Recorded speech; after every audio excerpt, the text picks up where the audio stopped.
good morning, good afternoon, good evening, nasaan man po kayo sa buong mundo. Welcome to the 48th installment of the Stop COVID Deaths webinar series. And we are glad that you continue to join us in our learning journey as we try to learn more and more about COVID-19.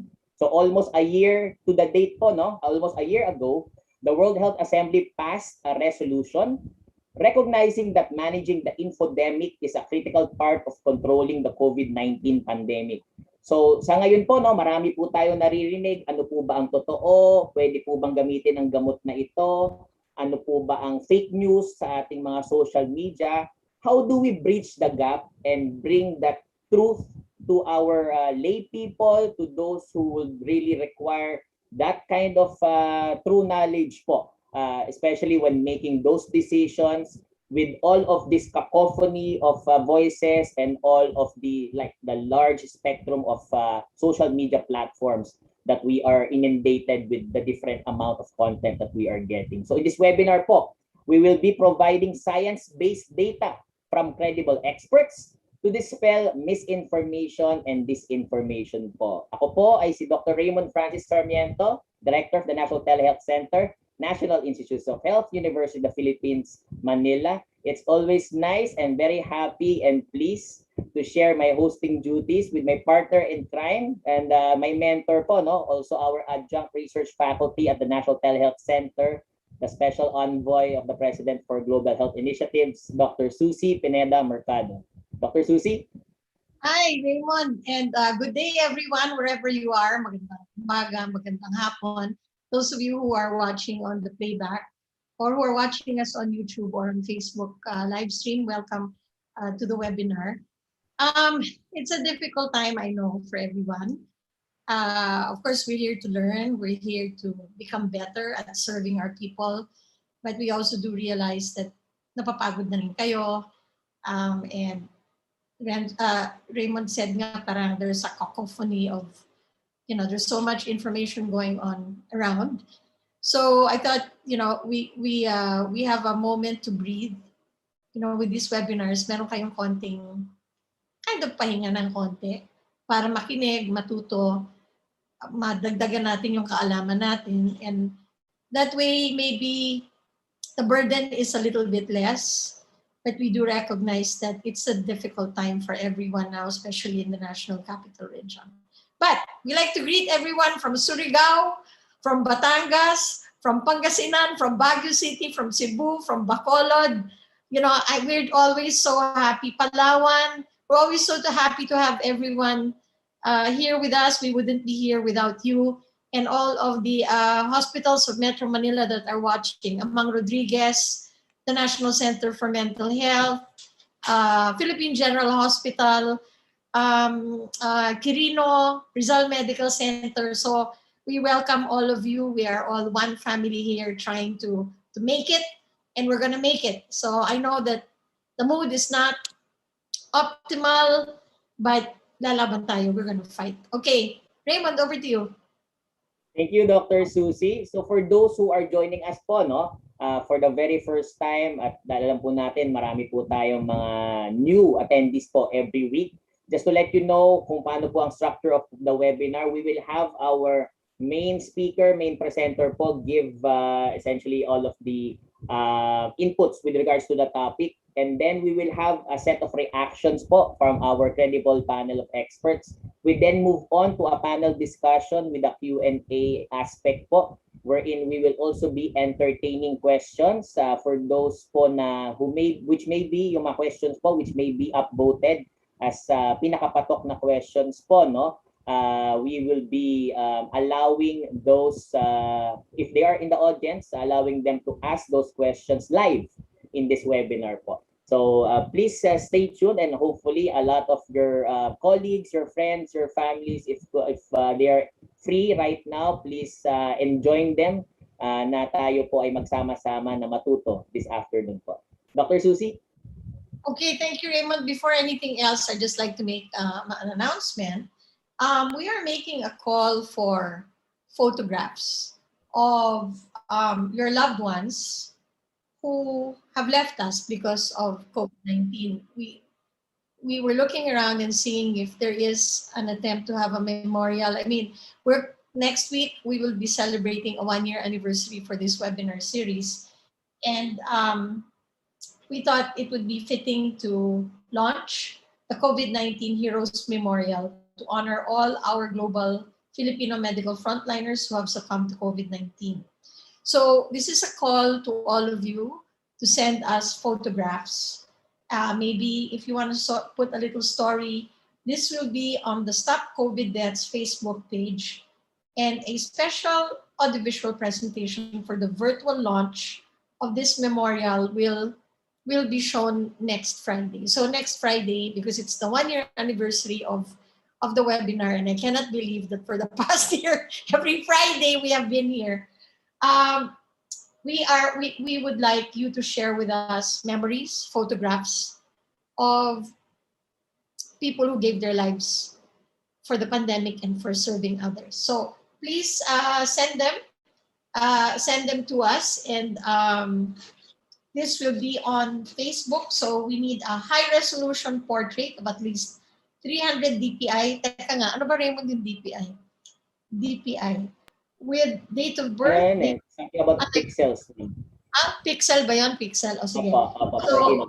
So, you need to send us their high resolution photo, date of birth, date of death, their occupation, to TVUP. So I think it's there. Okay, television@up.edu.ph on or before April 19 to make it for the launch. Okay, but we will continue to, kung merong mga humahabol, we will continue to do this. And you know, we just thought it's so important for us to never forget what has happened in the past year, and to dedicate our lives to the memory of those who actually had to give their lives, you know, fighting for others in this pandemic. So I hope you'll all participate, and if you know of people who have lost their loved ones at the front line, we want to put that all together and remember, you know, remember and honor those who went ahead of us. Okay, Raymond.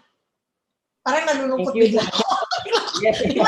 Well, thank you, Dr. Susie. I-ano ko lang po, no? I will just reiterate that we will be honoring po our Filipino medical frontliners, not just in the Philippines, but all over the world. We understand that we are being viewed all over the world. And if you are able to provide that information, those details po as part of our COVID-19 Heroes Memorial, will be very, very appreciative of the gesture po. I'd also like to take this opportunity to thank sa kaibuturan po ng aking puso ang very hard-working team behind the Stop COVID Deaths webinar series.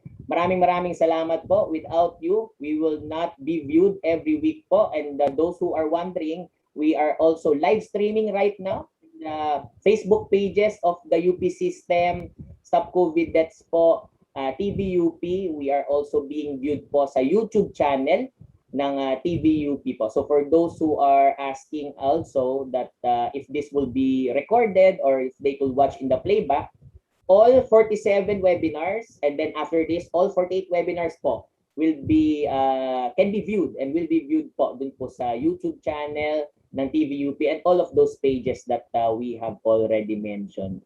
I will also segue immediately to those who are asking about dun sa ating mga certificates po, no? So TVU, please, thank you.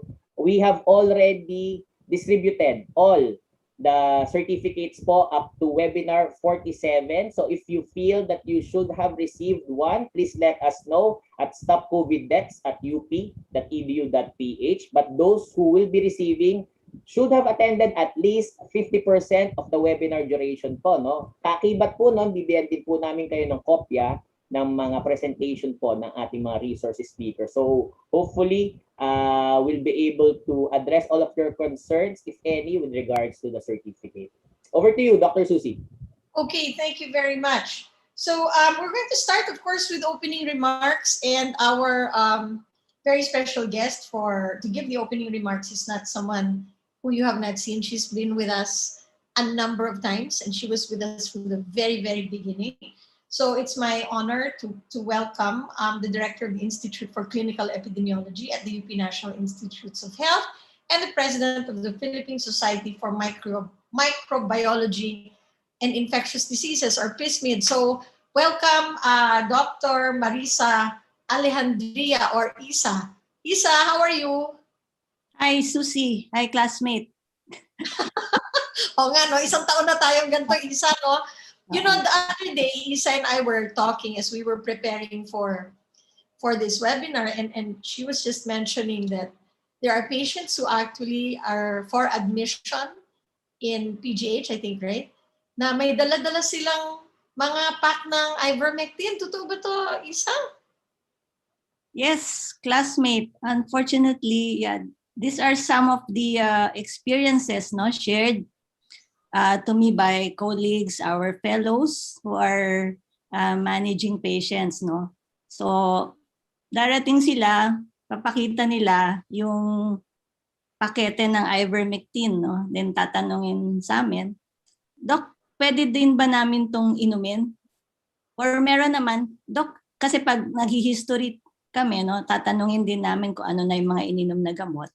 Kasama yon sa mga nainom na rin nilang gamot bago sila ma-ospital. Okay, so ininom nila yung gamot pero na-hospital pa rin sila. Yes. So I think that's part of our message for today. So we're going to talk about these things later. And we've got great infectious disease specialists. But I'm going to turn over to you, Isa, now to just welcome everyone and matiin yung audience natin. Go ahead, Isa. Okay. Thank you, Susie. So magandang hapon. A warm virtual welcome to all our viewers, no? Sa lahat ng mga tagapakinig natin from all over, no? So mukhang global ang audience natin ngayon, no? So actually 1 year has passed, no, as Raymond mentioned, since SARS-CoV-2, no, the virus causing COVID-19 was born. And what do we know now? What do we still need to know? How sure are we of what we know? And what we do not know about this virus, SARS-CoV-2, and this infectious disease condition, no, COVID-19. And as you know, we are now entering the third wave, second, third, or pang ilang wave na ba to? The COVID-19 pandemic continues to surge, not just here in the Philippines, but in other areas, no, globally. Together with that, the COVID-19 infodemic likewise continues to spread in a viral fashion. So we need to flatten not just the pandemic curve, but the infodemic curve. How do we determine, no, which is fact and which is fiction? How do you determine whether the item you are buying is real, genuine, and of good quality? No? So when you do your shopping, no, in Lazada, how do you decide which one among those products are you going to choose? So we look at who made it, where and how was it made, how much does it cost, no?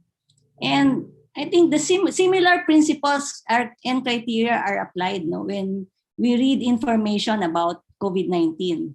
How was the information generated? Who wrote it? What is the source? What is the purpose of the information?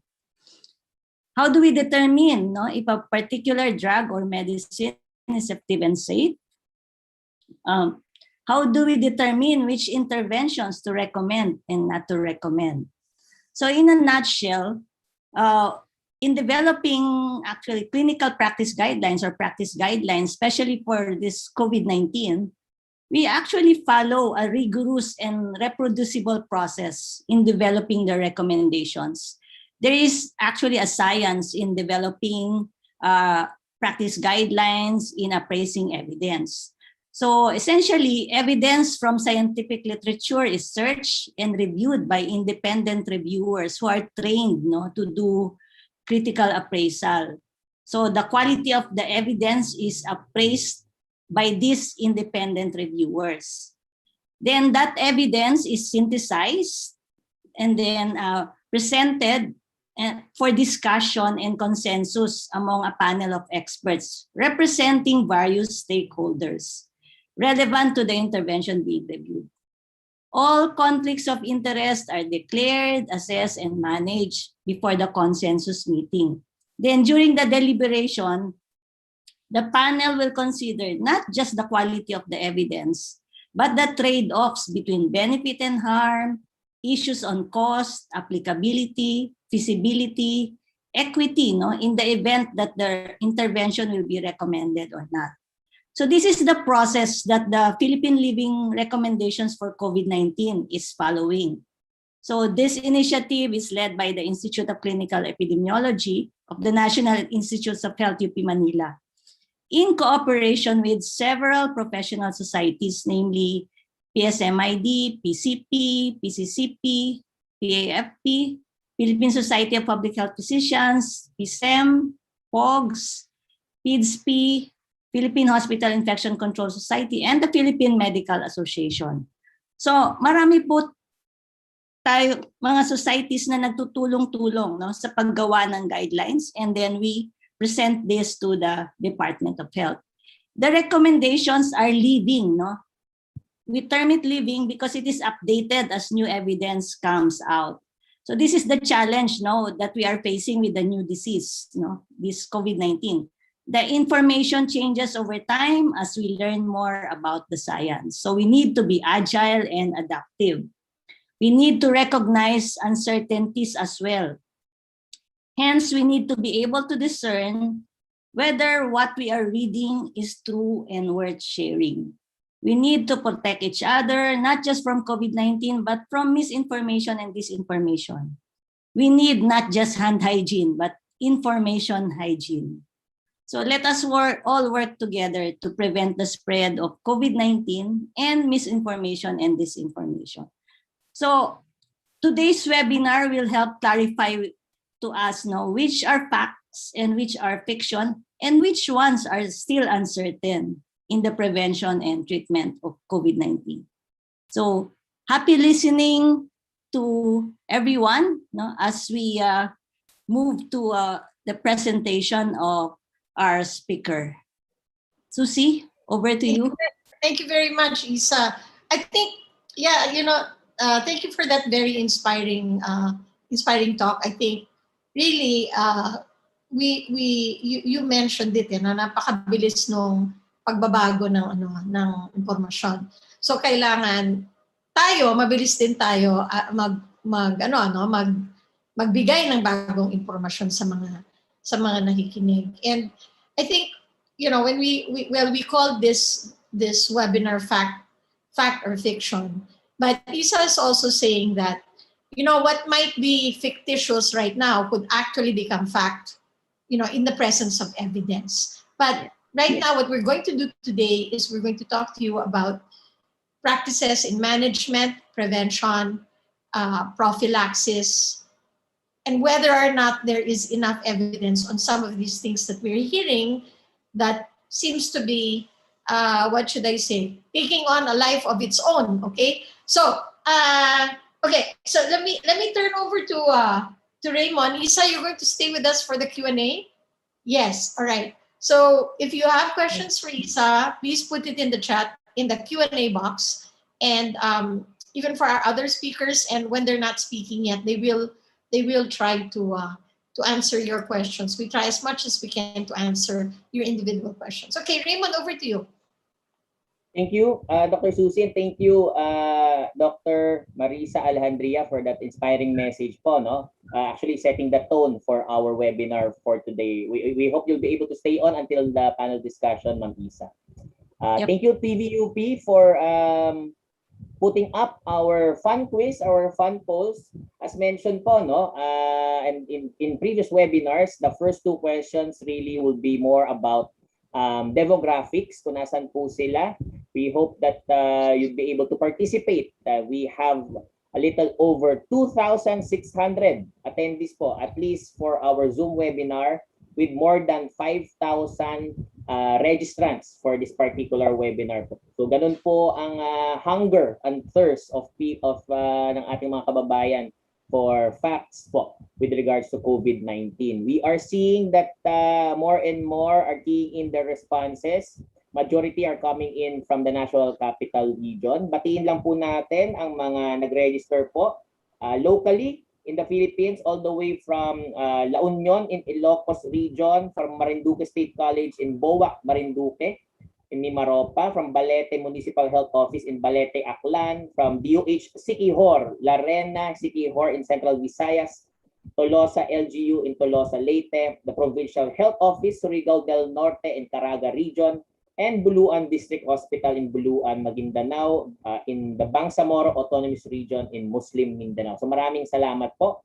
Internationally, we are also being viewed po by from the National Center for Global Health and Medicine. First time po ito from Iruma, Saitama in Japan, the University Hospital in Bunkyo, Tokyo, Japan, Chonin Hospital, Taipei City, Taiwan, Clinic Kasihatan Manggatal from Kota Kinabalu, Sabah, Malaysia, Universitas Advent Indonesia, West Bandung, Indonesia, from Ho Chi Minh, Vietnam, from Singapore, from Knowledge University College of Pharmacy, Erbil, Kurdistan, Iraq, from the ITM University, Gwalior, Betaya, Bihar, India, the Royal Hospital Muscat, Oman, from Riyadh, Saudi Arabia, from King Abdullah bin Abdulaziz University Hospital, Amana Dental Clinic, Al Farwania, Kuwait, from Doha, Qatar, Maryland, US, Michigan, and the United States also, California, both from Contra Costa County and Los Angeles County, from Long Beach,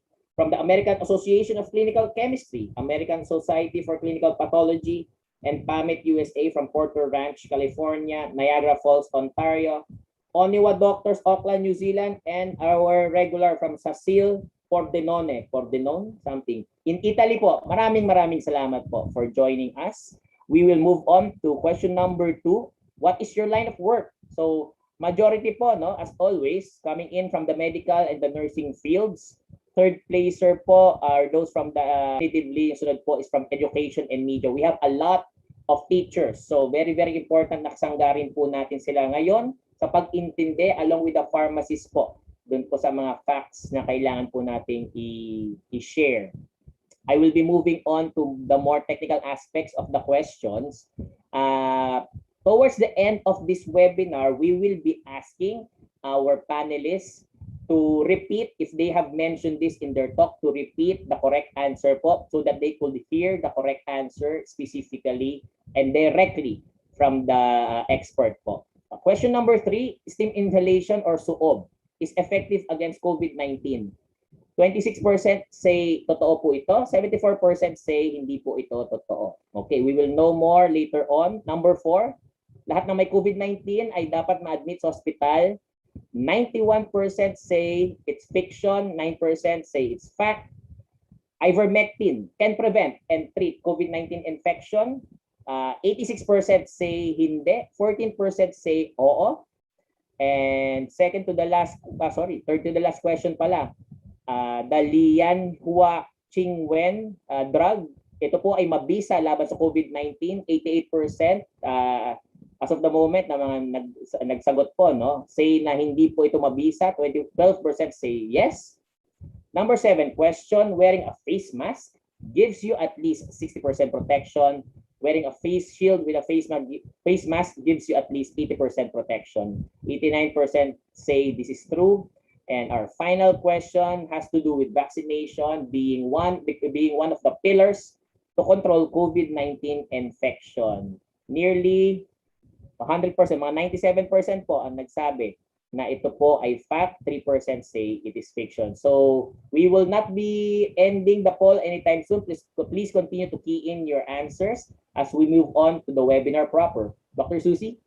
Thank you very much, Raymond. At this point, we'd like to share with you, we do this person on the street interviews, TVUP, talks to people, asks them questions, and so we just get a sense of how people are looking at the topic that we're taking up right now. So over to you, TVUP. Sa ngayon po kasi na laganap yung COVID, no, sa buong Pilipinas, sa buong mundo, pinapaniwalaan ko yung mga doktor na alam ko na scientific magbigay na kanilang datos o suri. Sa official page ng UH, at saka sa mga doktor na sila po ang may alam ukol sa COVID-19.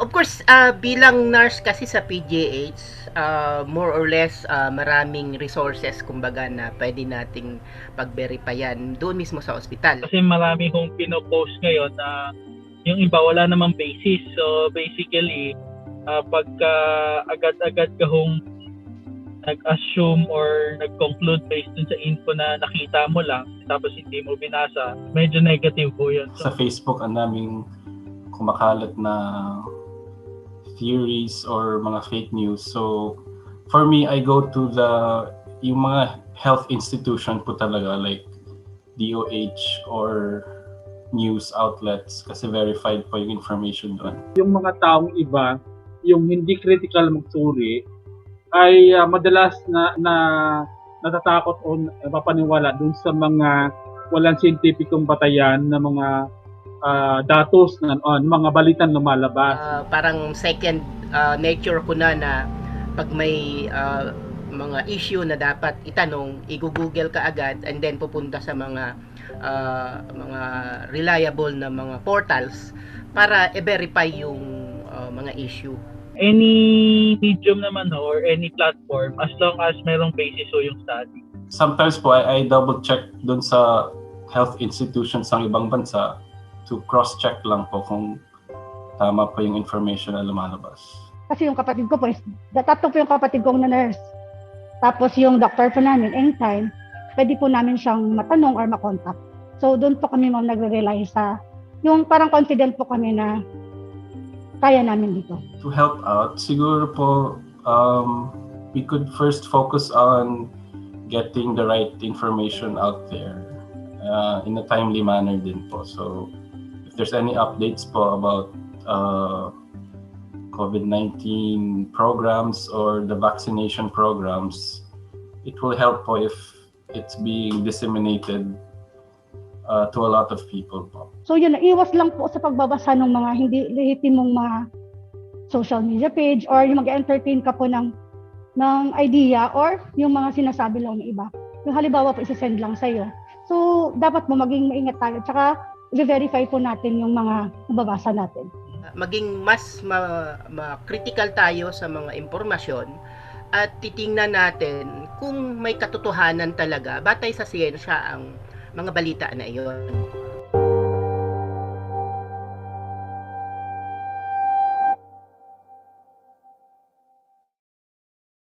Thank you very much, TVUP.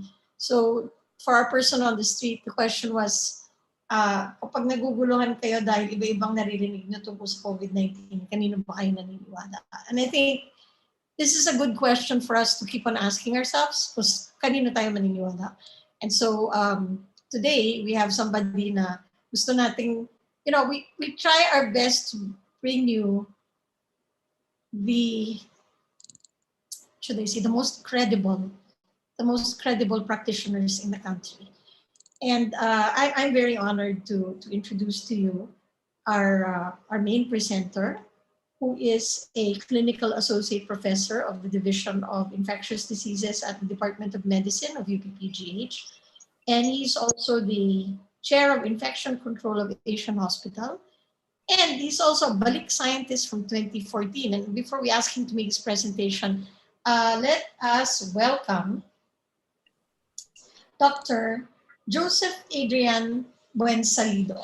Hi, good afternoon. Good afternoon. Hey, Dorothy. Hello. So, we said, daming kumakalat ng mga balita, no? Ivermectin, melatonin, lean washing when, vitamin C, zinc, soog. Can any of these help us? So I think you're on deck to talk about this. But I wanted to ask you first, John D. You're a Balik scientist from 2014, is? That's right. I came from Michigan. After my training, I came back to the Philippines. Okay, so why did you come back? It was really the plan. No? I just went to the US for 2 years of infectious diseases training. And then it was really the plan to come back. Okay, so hindi ka naman nagsisisi. Hindi. Not at all. Okay. John D, go ahead. I don't want to stand between you and your presentation. People want to hear what you have to say. So please go ahead and make your presentation. Go ahead. You Okay, have the floor. let me share my screen Yeah, and go ahead. just tell me if you see the slide so I can start. All right, I'm sharing now, but I'm going to ayaw mag-start. Wait lang. Yeah, you're almost Yeah, there. okay. All right, here we go. It's opening. It's not yet open though. Do you see the slide? Yeah, it's very clear. We can Okay, see it all right. slowly Okay. opening. Suspense pa. Okay, game. Sige, go ahead, John. Oo may konting lag. But I won't be talking about this movie, although I might go a little bit fast, no? Medyo meron lang tayong delay sa sa clicking pala. Ayan. What I'll be talking about will be facts, the facts and the fiction, as mentioned already, no? I have disclosure. I have been a speaker for Unilab, BSV Bioscience, Philcare Pharma, and have received sponsorship from Pfizer. The topics that I have spoken of were on various topics and different infections. So Dr. Isa mentioned the Philippine COVID-19 living recommendations. These are the guidelines, and I don't need to dwell on this. Dr. Isa also talked about the rigorous process of making recommendations. So hindi lang siya basta-basta. It has a whole methodology, no, that has to be done, no? And she mentioned also that there's a steering committee who leads the effort, and then from different groups. The consensus panel is also from different specialties and groups. But I would like to focus a little bit on this slide. No? It says here that randomized control trials, or RCTs, are actually the best evidence. And this is widely known. Let's just focus on the yellow highlights. No? On the left side, we see the quality of evidence, and on the middle, we have the study design. Usually, we can say that the form of evidence is high quality if it's based on RCTs. So it's a gold standard, no? And then if we look at the low quality of evidence, it's usually from observational studies. Now, sometimes RCTs are not as good, so they are downgraded to moderate. And sometimes observational studies look pretty well done, and they are upgraded into moderate. Note that case series or reports of cases, kung ano nangyari, and expert opinion, mga sinasabi ng mga experts such as me or other experts, no, are graded very low in terms of quality, especially since randomized control trials do a lot of things to make sure that the risk of bias is low. So remember, RCTs are the best evidence. I also wanted to show how to interpret a forest plot in a meta-analysis. A meta-analysis is a way of combining studies so that the power of the studies becomes stronger. No? So let's first focus on the green. There's a box and there's a horizontal line, and that represents a study. The box represents the result of the study, the effect of the study. And the horizontal line is actually the confidence interval, no? How much confident we are regarding the result, no? If we look at the green, the horizontal line is narrow. That means that the confidence interval is good, no? We are confident with the study. We are confident with the result. There is precision with the result. Now look at the yellow ones. The lines, the horizontal lines, are long. And that means there is a wide interval, confidence. So confidence is lower. It's more imprecise. No? Now, the next thing that we should focus on is the line in the middle, the vertical line. That is called the line of no benefit. If the horizontal line crosses that line, then we can say that the result of that study is no benefit, no significant benefit. No. Now, if we look at the green again, it does not hit the line of no benefit, and therefore, since it's on the side of blue, it favors treatment. It means that the result of that study shows that the treatment being studied is pretty effective. Okay, and here we see multiple studies, no, being combined, and it yields an overall effect. And the overall effect is represented by the diamond, no? And look at the diamond. It's the result of those different studies on top.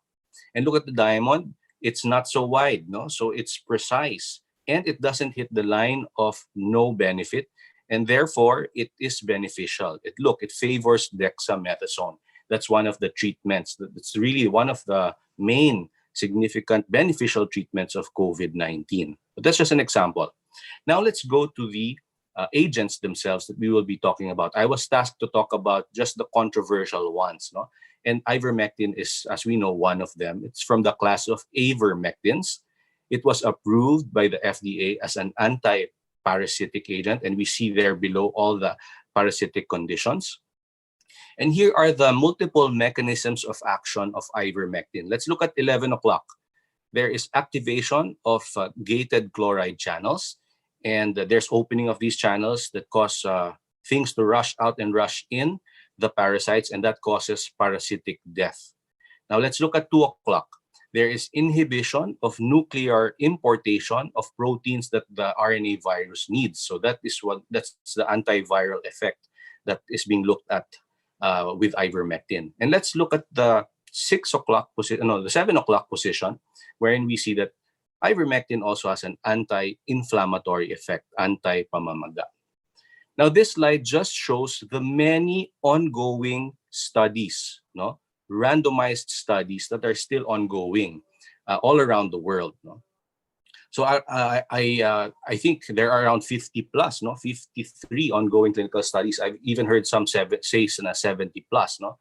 But what does that mean? Madami pang ongoing clinical trials, no. It just means na marami pang nanliligaw sa isang nililigawan, no. So for example, in this picture, marami pang nanliligaw, so hindi pa sigurado kung sino yung pipiliin ng babae, no?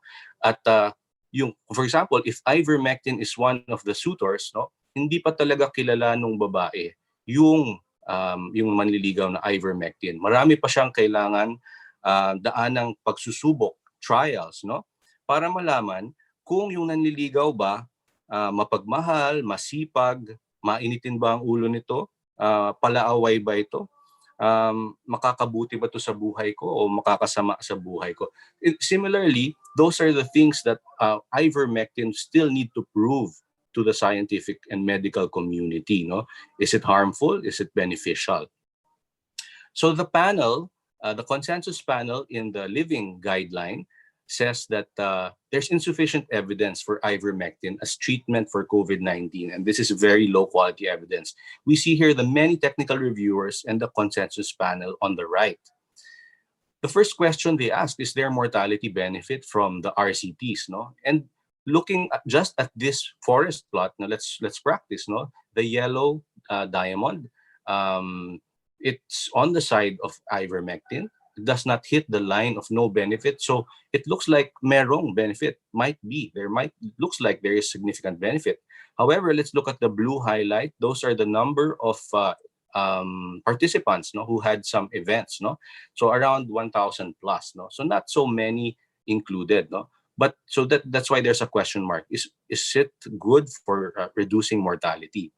So what do the consensus panel members and the technical reviewers do in cases like this? Of course, they look at the data, they delve into the data. And here you see most of the studies that were included were actually preprints, not yet published and not yet peer-reviewed. No? And there are only two highlighted in yellow that were published, no, by Lopez, Medina, and Chakur. No? And those are the ones, and we highlight the published and peer-reviewed because published data actually means that other experts, independent experts, looked at the study and evaluated it. And usually yung mga magagandang studies, yun yung napapublish, no? So mostly unpublished preprints. So also they looked at which ones were of high quality, no? And similarly, only two of the studies were really high quality studies, no? The rest had serious or very serious risk of bias, no? And if you look, there's no mortality benefit if only the high quality studies are included, no? There's benefit in the low quality, but again, quality is not as good. So is it reliable? Then we have to think twice, no? Other ways of looking at the data, it looks like there is no mortality benefit in severe COVID-19. However, looking at the forest plot for mild to moderate, the diamond does not hit the line of no benefit. Therefore, there may be some benefit. It looks like there's benefit, but look at the bubbles on the right. No, there are a lot of red and yellow. Red represents serious risk of bias in those studies, and yellow unclear. So unsure yung reviewer if there was really a risk of bias. No, and looking at the data also, it looks like the high dose ivermectin is the one that appears to have some benefit. Look at the diamond, it's a red area. It doesn't hit the line of no benefit. The low dose hits the line of no benefit, and therefore it looks like the high dose is much better.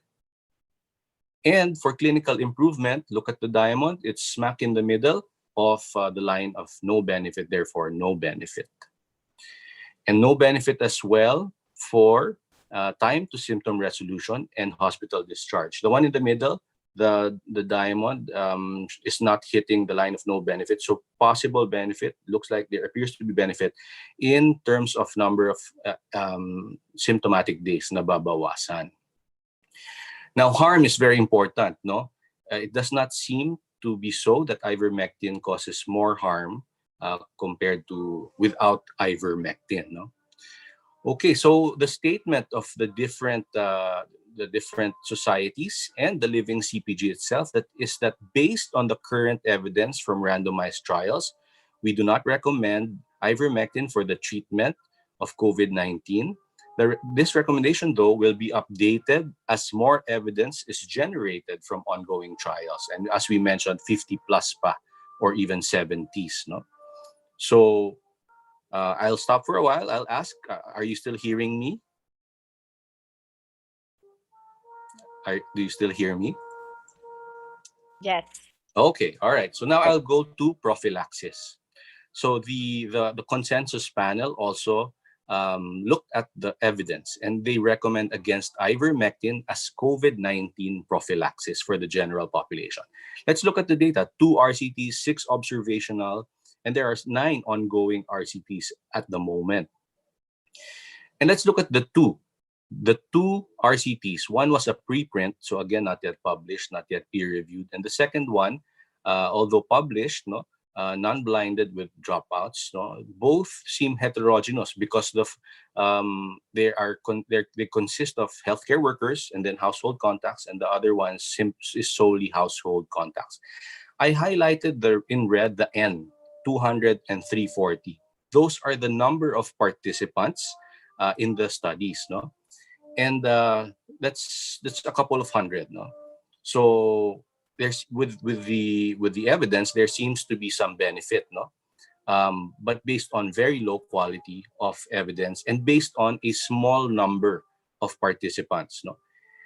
I wanted you to compare that. So 200 plus 300, mga 500 plus.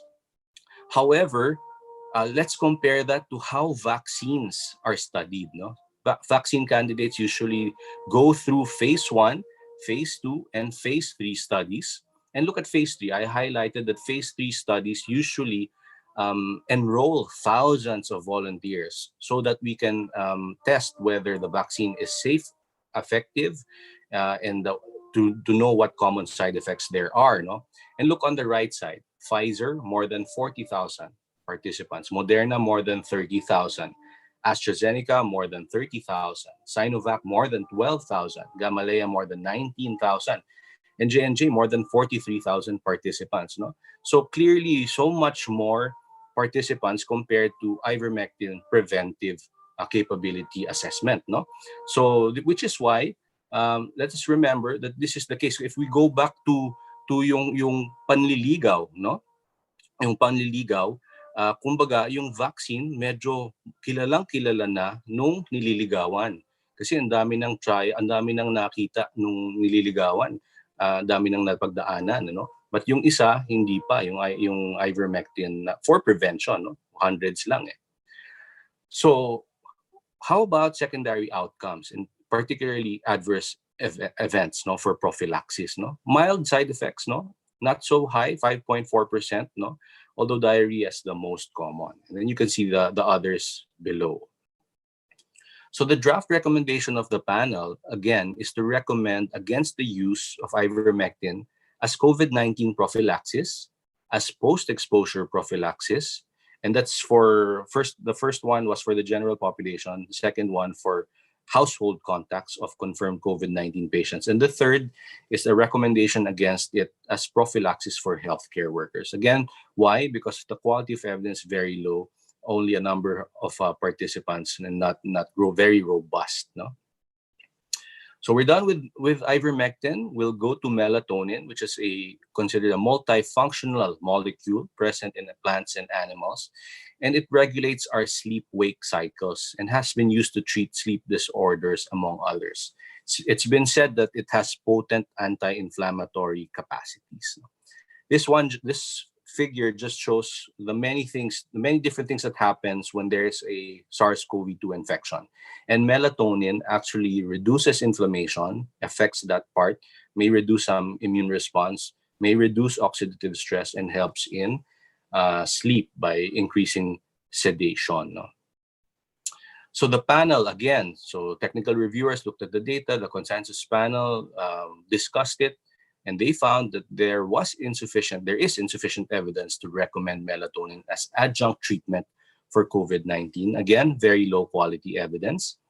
And this is based on one randomized control trial. And here it shows the very serious risk of bias in this study, very low certainty for mortality, benefit, for time to recovery, for length of stay in the hospital, and for pulmonary involvement. No? So similar to ivermectin, there are a lot of ongoing studies that can help us decide whether this can be used in the future. No? But right now, there's insufficient evidence. No? Now, how about as prevention, melatonin as prevention, no, for COVID-19 infection? Now, this one even more. It's only an observational study with some serious risk of bias, no, but there seems to be some benefit, but based on an observational or looking back study. No? Still, it's just one observational study, hence insufficient evidence. No? There is, however, one ongoing study on melatonin for COVID-19 prophylaxis on healthcare workers using 2 milligrams of melatonin once at bedtime for 12 weeks. No? So we can wait for that. But again, just one ongoing study. Now we move on to zinc, which is an essential trace element that's important for growth, development, and immune function. In the lab, zinc appears to have activity against coronavirus, number 1, and rhinovirus, number 2. And in human clinical studies, zinc also has antiviral activity against the common cold. Why do I mention the common cold in a COVID topic? No?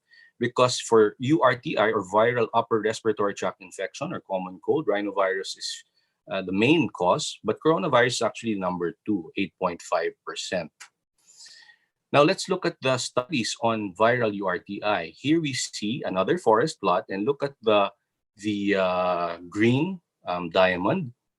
It does not hit the line of no benefit, no. So therefore, it reduces or shortens illness by 2 to 3 days.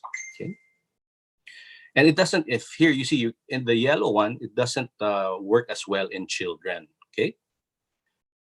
Next, high dose zinc is much better in shortening viral upper respiratory tract infection. No? So look at the diamond for high dose zinc. It's very far from the line of no benefit comparing to low dose zinc. Still doesn't hit the line of unity, but not so much. So there's a 2 to 3 day, almost 3 day reduction in viral URTI duration. No? Okay, with high dose zinc. And then what does high dose zinc mean? No? More than 75 milligrams of elemental zinc, no, is the one that is able to reduce viral URTI duration. And just to give an idea, no, these are the different zinc preparations available in the Philippines. There's zinc gluconate, zinc sulfate. Although they have their own milligrams, no, zinc gluconate only has 14% of elemental zinc, And zinc sulfate only has 23% of elemental zinc. Okay, so most of the time, we really have to compute for us to reach the target of at least 75 milligrams of elemental zinc. The panel of our guideline looked at the evidence, and they said that there's insufficient evidence to recommend zinc as adjunct for COVID-19. Okay. However, when they looked at non-RCTs, okay, there seemed to be some mortality benefit with zinc in COVID-19. No? Look at the diamond. No, it's the overall effect of 3 studies, and it looks precise. No, it's very thin, narrow diamond. It doesn't hit the line of unity, so there may be benefit. However, again, this is non-RCT based observational studies. No? Okay, so we move on to prevention using zinc. No? Preventing COVID-19. There's no direct evidence for COVID-19 itself. There was only one open label RCT. However, it was a combination of zinc, vitamin C, and other drugs as shown. No? And therefore, they did not, again, recommend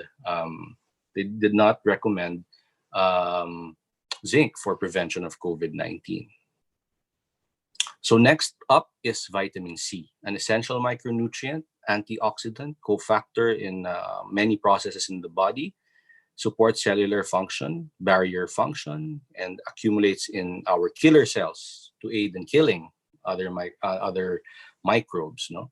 It's also needed for programmed cell death and removal of spent neutrophils or cells, enhances differentiation and proliferation of immunity cells, and supplementation with vitamin C has been said to prevent and treat respiratory infections. So let's look.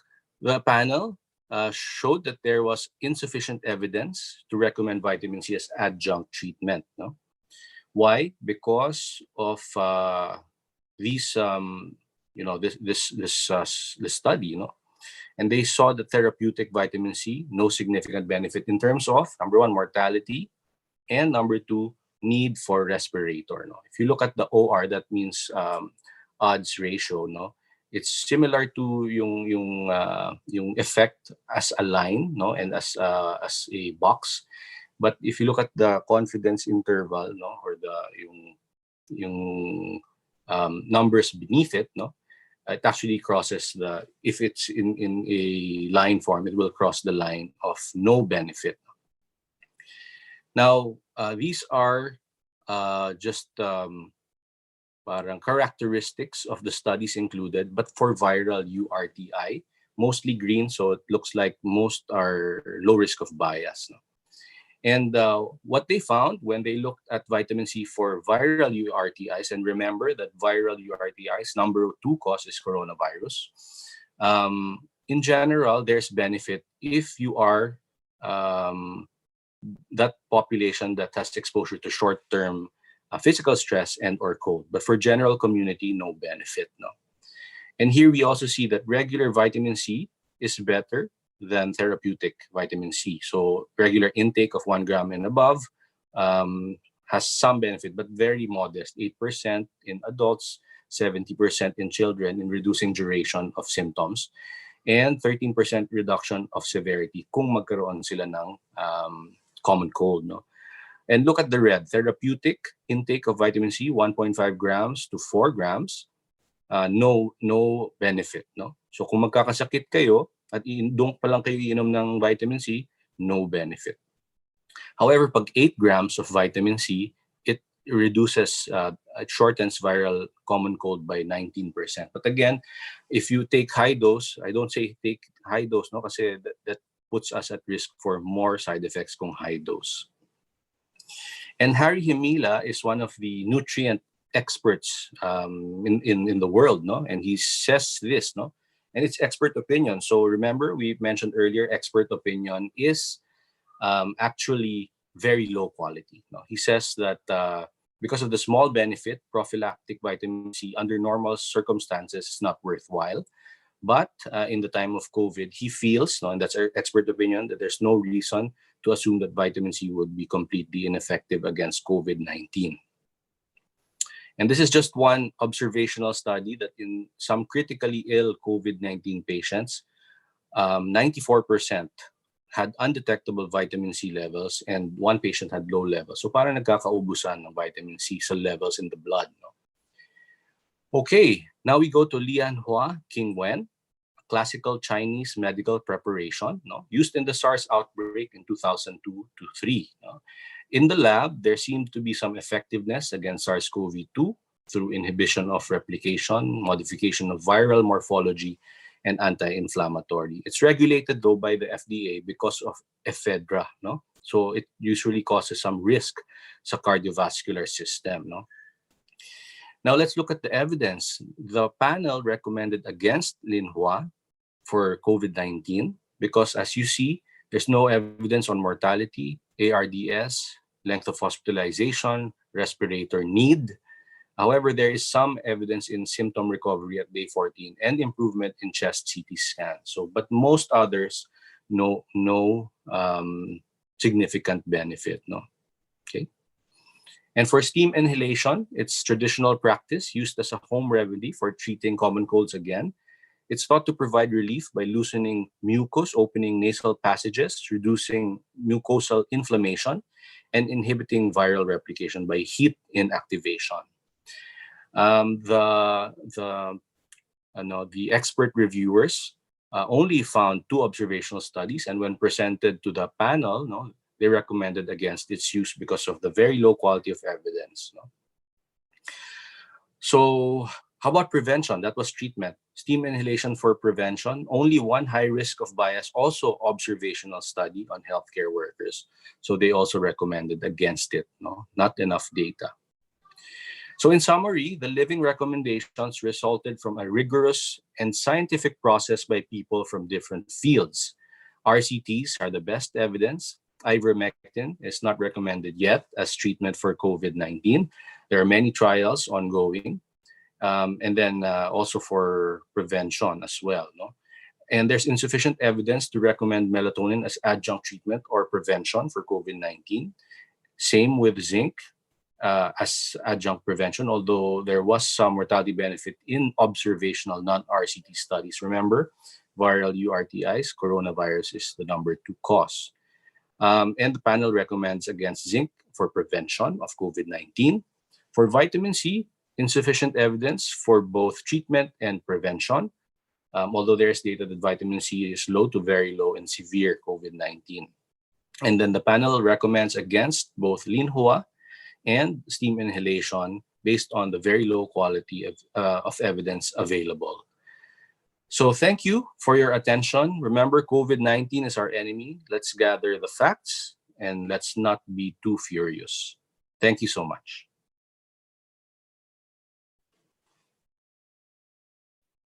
Thank you, Dr. John B, for that, very, very informative po, no, na presentation. We will now move on. Before we ask you any questions, I know a lot of people are very, very curious and just really hungry to ask questions na po. But we'll hold off from asking the questions. We'll move on to our very first reactor. She is a renowned health social scientist. She's also part of the interim National Immunization Technical Advisory Group on COVID-19 vaccines. I'm proud to say that she has been my mentor for a long time. She's also a professor at the Department of Clinical Epidemiology at the UP College of Medicine, none other than Dr. Nina Castillo-Carandang. Ma'am Nina, welcome to the webinar po. Gandang tanghali, Dr. Raymond. Thank you, Dr. John D, for your presentation, and Isa and Dr. Susie. I'll start my slides already. Mon, Yes, ma'am. and tell Go me ahead, if you see it. Yes, po. You see it, Namon? Not yet, ma'am. Okay, wait. Okay, yeah, nakita mo na. Right, there we go. If you could go to presentation view po. Okay. Okay, yes. Thank you, ma'am. So magandang tanghali po. Ang pamagat po ng aking remarks for today ay Day 398. Gusto ko lang i-commemorate ang araw na ito kasi ganito na po tayo katagal na naka-lockdown in whatever form and whatever we call it. So for me, as a health social scientist, context always matters, and we need to watch out for bias. I come from a family of scientists, and let me quote from my late nanay, national scientist Helia Castillo, who said, "I've always believed when the best science and scientists are devoted to the problems of those who have less in life, that is equity and ethics at its best. If science to serve a human purpose, what better human purpose is there?" So aside from being a scientist, I'm also a teacher, so as with my late parents and other relatives too. So naintindihan ko po ang role natin bilang teachers. Whether you're in the medical profession, you also have a teaching role. Let me now go on to a segue to pasasalamat for all of our frontline workers in the medical profession and otherwise who have kept our society going, and a prayer for all of those who we have lost, and a prayer also for God's healing grace for all of those who are still struggling to recover from COVID-19 and other challenges they are facing nowadays. I'm the only social scientist in the College of Medicine, so I'm used to working with the so-called helping professions. Why am I bringing up the term helping professions? Physicians, nurses, medtechs, pharmacists, all of these are helping professions, and many others, even the midwives. And none of them are used to just sitting around and just watching things go by. When they see people suffering, they want to help. But sometimes their help, quote unquote, can also be confusing. Hence, there's a lot of discussion now in social media, for example, or even in Congress, as to who is supposed to help whom. And I analyze the noise that we are currently experiencing and the confusion to the sense of agency. As a sociologist, this is defined as the capacity of an individual to actively and independently choose and to affect change, free will, or self-determination. So ito po yung ating kalakasan sa ating sarili para mamili kung ano ba ang gusto nating gawin o hindi gawin para magbago po ang ating hinaharap na challenges po. And the loss of agency, among other things, is also fueling the demand for action and also for therapies, even if they are unproven, as Dr. John Lee has shared earlier.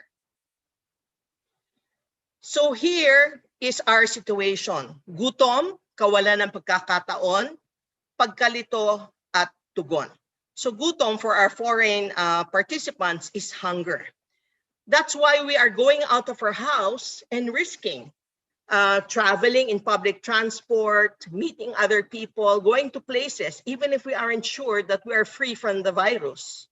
We are also hungry for food, for livelihood, for assistance, and the right medical attention that we need. We're also hungry for excellent and permanent solutions that should be laid out by government.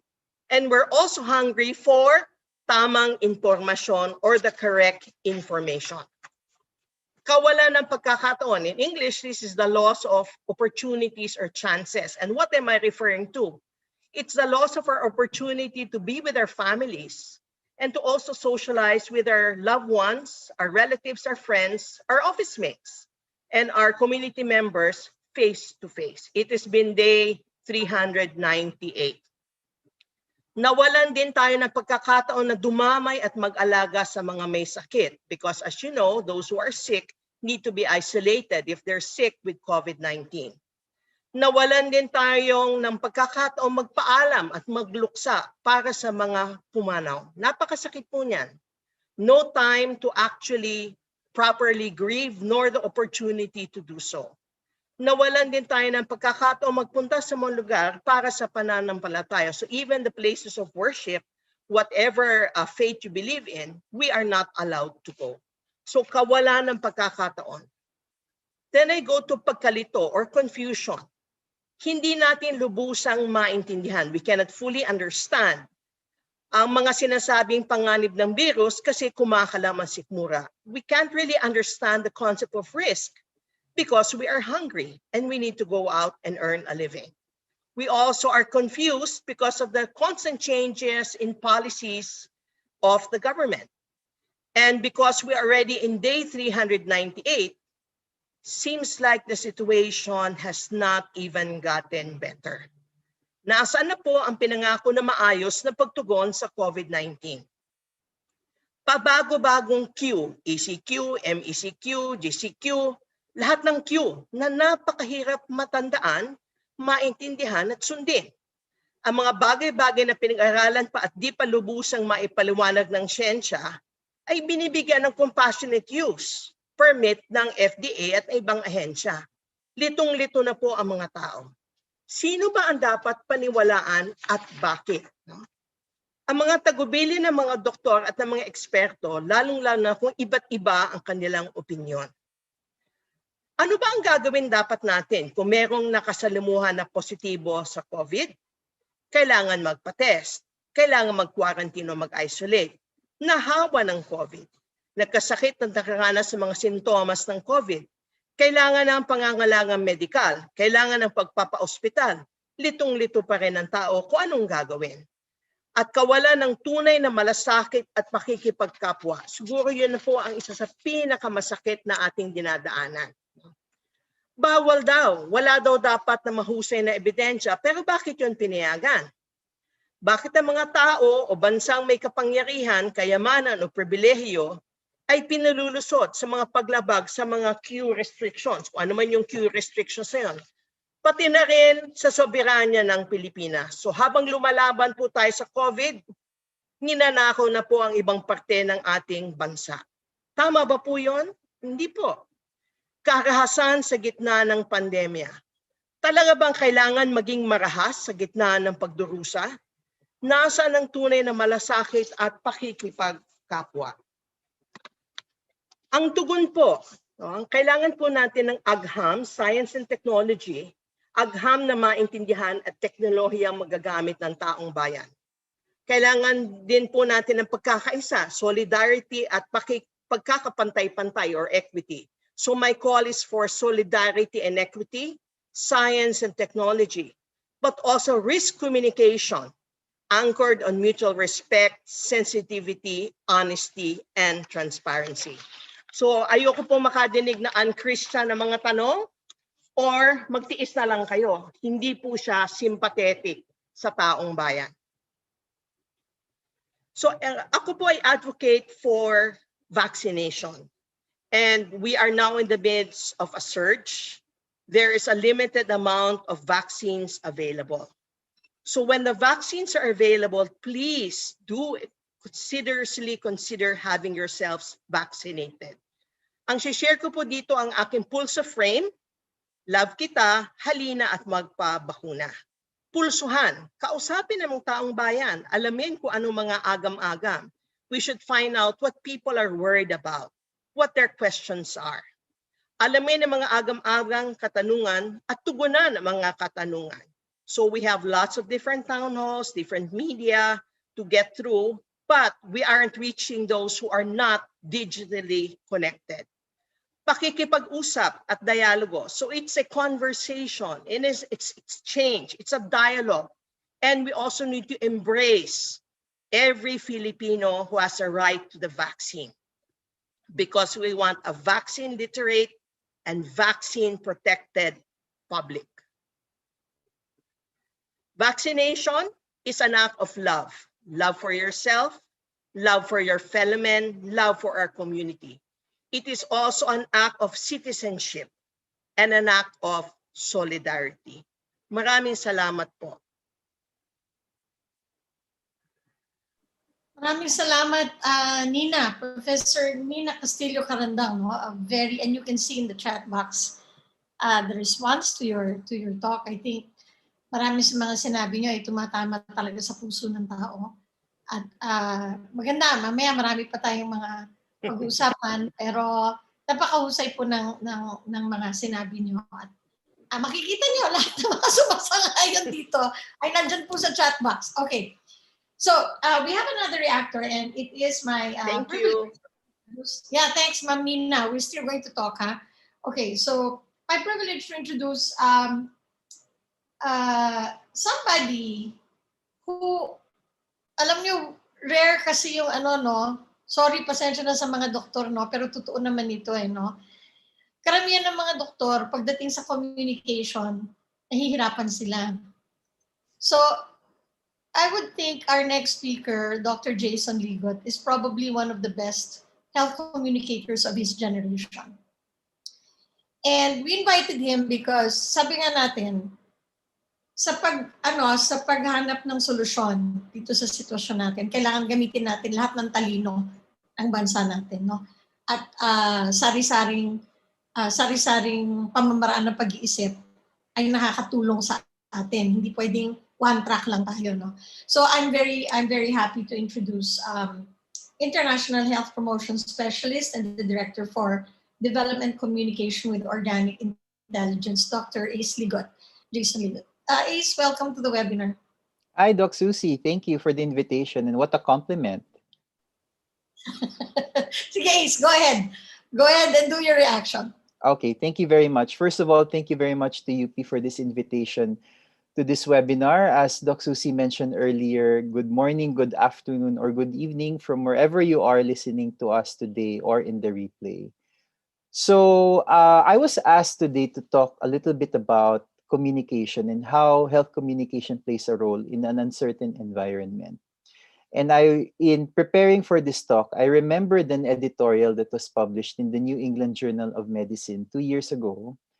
And in that editorial, they said that the key problem in medicine is that we have an ongoing assumption that clinicians and patients are in general rational decision makers, when the reality is we're actually very irrational. We are subject to our emotions. We believe gossip. We accept fake news as fact. And we make all of these seemingly irrational preferences in making choices about reward, risk, time, and trade-offs. So just jumping off the very excellent presentation of Dr. Carandang and the excellent presentation as well of Dr. Buensalido on the different facts that we have, I wanted to share with you today just some perspectives about bias, our own biases, and why people believe fake news, even in the face of all of these facts and information. Some thoughts about risk and how that is perceived, and how, as public health professionals, we can communicate about risk in this environment. And also some general thoughts about how do we communicate in what's been described as a post-truth world. Now, that's a very heavy description of the reality that we're in. And there are some strategies being offered, and I'd be happy to hear the thoughts of my co-panelists as well later about this. And finally, the outcomes of a recent study that was carried out by WHO precisely on this topic, focusing on young people and how they interact digitally and how they perceive fake news, etc. So, Dr. Buensalido already earlier talked about bias in clinical studies and how that is rigorously evaluated. And we do that because inherently we have so many biases. Our minds have what we call heuristics or shortcuts that have just evolved because in our day-to-day interactions, our minds have to process an enormous amount of information. And because of these heuristics, we have so many biases that can influence how we perceive what solutions are out there for COVID-19. So on the left, I just highlighted a couple of very common biases, and I think a lot of us can relate to these biases, especially in the past 2 weeks. And so many messages have been flying around, so many anecdotes, articles being shared on Viber. One is the bandwagon effect and the concept of illusory truths. And what this says is that we tend to believe what others around us believe and what we hear over and over again. And I was in conversation with a friend of mine. She's a doctor as well, but her father is a believer in ivermectin. And the conversation goes something like, o pinadala to sa akin ng tita mo. Itong same article, pinadala din yung kumpare ko, nabasa ko to sa news. So then there is this perception na napakadaming taong naniniwala na may cure or may benefit yung ivermectin.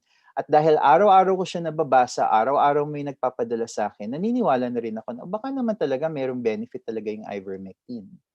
Another common bias that we have is what we refer to as the availability bias, meaning to say, we tend to believe what we can easily remember. O yun nga yung kwento sa akin nung kumpare ko, naalala ko, sinabi niya sa akin nung isang araw na ito daw yung narinig niya na sinabi din sa kanya. These are conversations that happen because our minds are trained to recall information, and that information that we can easily recall is what we tend to believe. There is also such a thing as called confirmation bias, and this is something that I find particularly interesting, especially in this environment, because we tend to believe facts that already confirm our previously held beliefs or worldview. Alam mo kasi, Doc, mahilig ako sa mga natural na remedy. Or naniniwala ako kasi na ito talaga dapat yung gamot para sa COVID-19. So, because of those previously held beliefs, may nabasa kang article online, may nagpadala sa iyo ng message over Viber, ang reaction ng tao, tingnan mo na. Sinabi ko na di ba? Yan talaga yung pinaniwalaan ko. Ang dami tuloy naniniwala, and therefore nare-reinforce lang yung belief natin. And my final common bias that I'd like to share, which is my personal favorite, is blind spots. We tend to believe ourselves more than others and fail to recognize our own biases. And this is a bias that's very true even amongst doctors and health professionals. Meron tayong degree, we have a certain level of self-confidence. Therefore, if somebody comes with an alternative fact or a different point of view that does not conform to our understanding, we tend to be very defensive and we're not open to those facts. So how do you counter these biases? One is to be aware of them. So it's good that we're having this conversation today, because a lot of the times we only stop at the facts and the evidence, but we don't really try to understand why do people believe what they believe.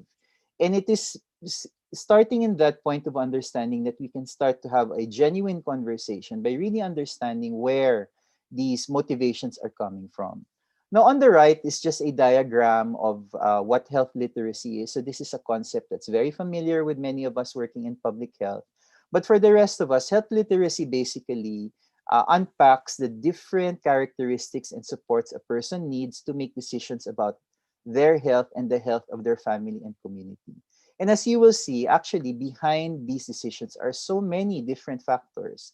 Our own skills, our knowledge, motivation, beliefs, our own confidence. Madami dyan, nahihiyang magtanong, for example, ng question sa doktor, tatanggapin na lang kung ano sabihin ng doktor. And then on the other hand, it is also based on different skills we need to navigate this very complicated communication environment that we have. It's not enough for people to receive the facts, but they should be able to have access to it. So it's wonderful that we have these webinars nowadays so that more people can be made more aware of different facts. It's also important for them to be able to appraise the evidence for themselves. So I appreciate the introductory slides of Dr. Buensalido when he took the time to explain to us, how do you interpret all these complicated diagrams in the first place? And then be able to retrieve and use this information if and when they need it in the future. Now, the second point I wanted to raise is about risk. And Dr. Carandang highlighted this in her talk when she said that we need good risk communication. And I totally agree with her. And the classic formulation of risk is hazard and outrage. And depending on what level of hazard and outrage you have is the communication intervention. So that's the explanation behind the diagram on the right. Where we are right now, we are in a situation where there is a very high hazard. COVID-19 is a very deadly infection. But there's also a lot of outrage. Madaming taong takot, galit, nalilito, hindi alam kung ano yung gagawin. So the intervention here is crisis communication. And on the left are a couple of recommendations that were put forward way back in 2003 when we were dealing with SARS. And I think now is a good time to revisit these our different recommendations and how we can properly communicate with risk, with each other, and with the general public. I won't go through all of them, but I'll just highlight a couple of points. And one thing I think we have to understand as communicators is we have to acknowledge the uncertainty. We have to approach the situation with humility, that we do not know all the facts. Facts continue to be generated, and we continue to generate evidence, and we go as we go, which is, I think, why it's very wise that we labeled our recommendations as living recommendations, because that's the reality that we have. Sympathize with the public's emotions. Understand that people are outraged, that they are anxious, that they are afraid. And one way to address that is to simply acknowledge, yes, we understand you're afraid. We are here. Tell us what is bothering you, and let's have a conversation about that. And one thing I'd like to highlight here is I think we as health professionals um, we have to offer people things to do. And I think this goes to Dr. Kandang's point about agency. We cannot end the conversation, for example, with a list of non-recommended interventions, because the message that we could be sending there is that there is nothing they can do, which is totally far from the point. And I'm sure that is not the message Dr. Buensalido wanted to send, or our other scientists have wanted to send all this time. For example, a common recommendation for those with mild COVID is to do supportive therapy. And for those of us doctors, health professionals, naiintindihan natin yun, yung supportive therapy. But for many patients and lay people out there, when we say supportive therapy lang po ang kailangan, it can be misconstrued as wala kayong ibang kailangan gawin, which is not the message that we want to send out there. So it's important for us to be proactive, give them something actually that they can do for themselves, for their families, and their communities. So my last point is about this current reality that we have. We apparently live in a post-truth environment where objective facts are less influential in shaping public opinion that then appeals to emotion and personal belief. And this is a reality that we are faced with now. People are not just driven by rational thoughts or facts. They're also very much influenced by emotion. And you can see this playing out in very important issues such as vaccine hesitancy, where for the past few months, we've been tracking this willingness to be vaccinated for COVID-19. And that number has more or less stayed stable for the past few months.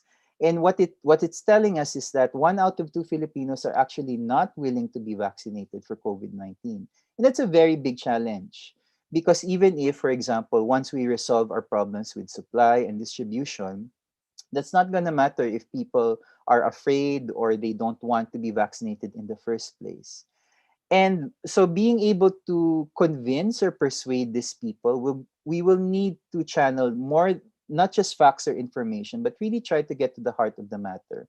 What are their concerns? What is it that it is bothering them? What are the different reasons? Is it a problem of access? They just don't know enough about the vaccines? Is it because of previous controversies around vaccines? So this is something that I think we have to unpack collectively for us to be able to respond properly. These are just some suggestions or strategies that we can apply in how to communicate evidence in a post-truth world.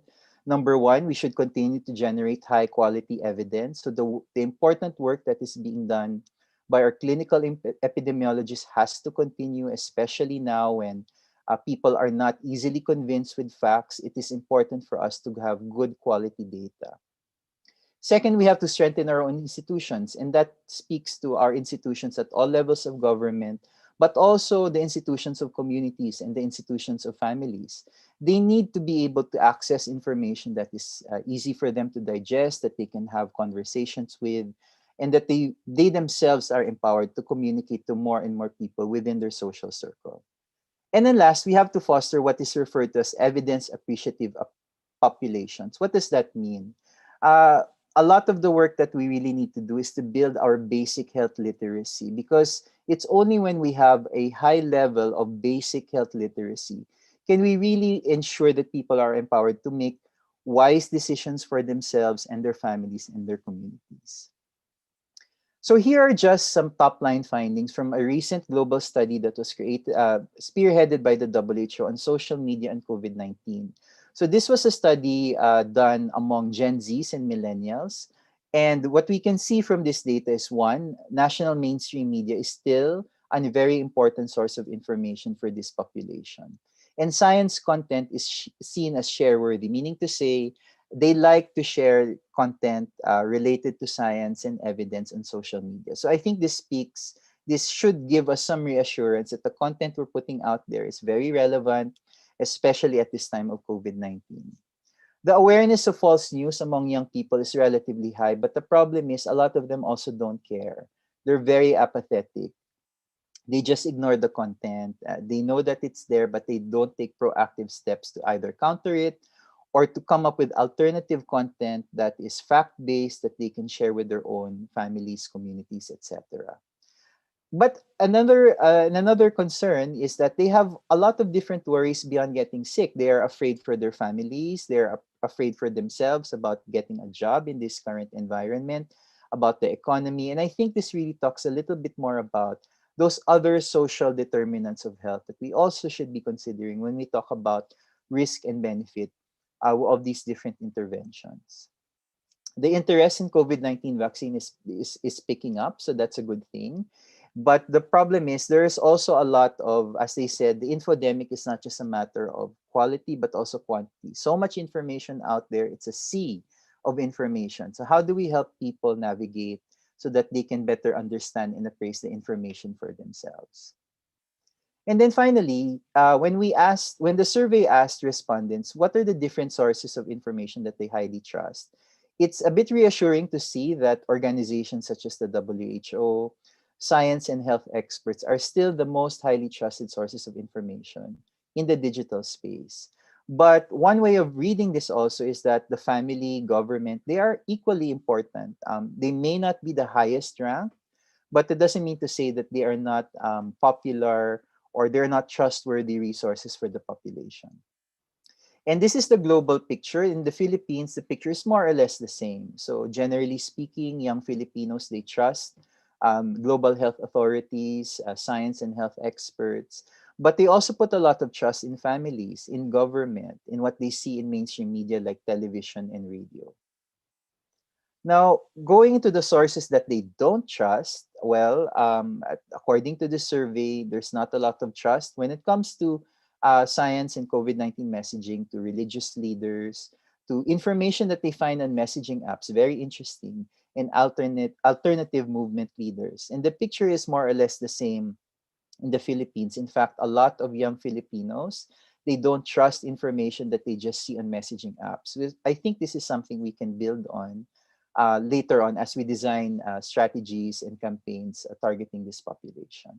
So I'll stop there. And again, thank you very much to the UP community for this invitation, to my mentor, Dr. Susie, for allowing me this opportunity to share some thoughts and perspectives, and to my co-panelists. A good day to everyone. Please continue staying safe.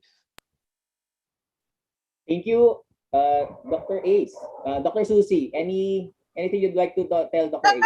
Go ahead. I was just going to thank Ace for an excellent presentation. Go ahead, Raymond, to our next speaker. Thank you, Dr. Susie. Thank you for that comprehensive, parang crash course, Dr. Ace, on health communications. We will move on to our final reactor for today.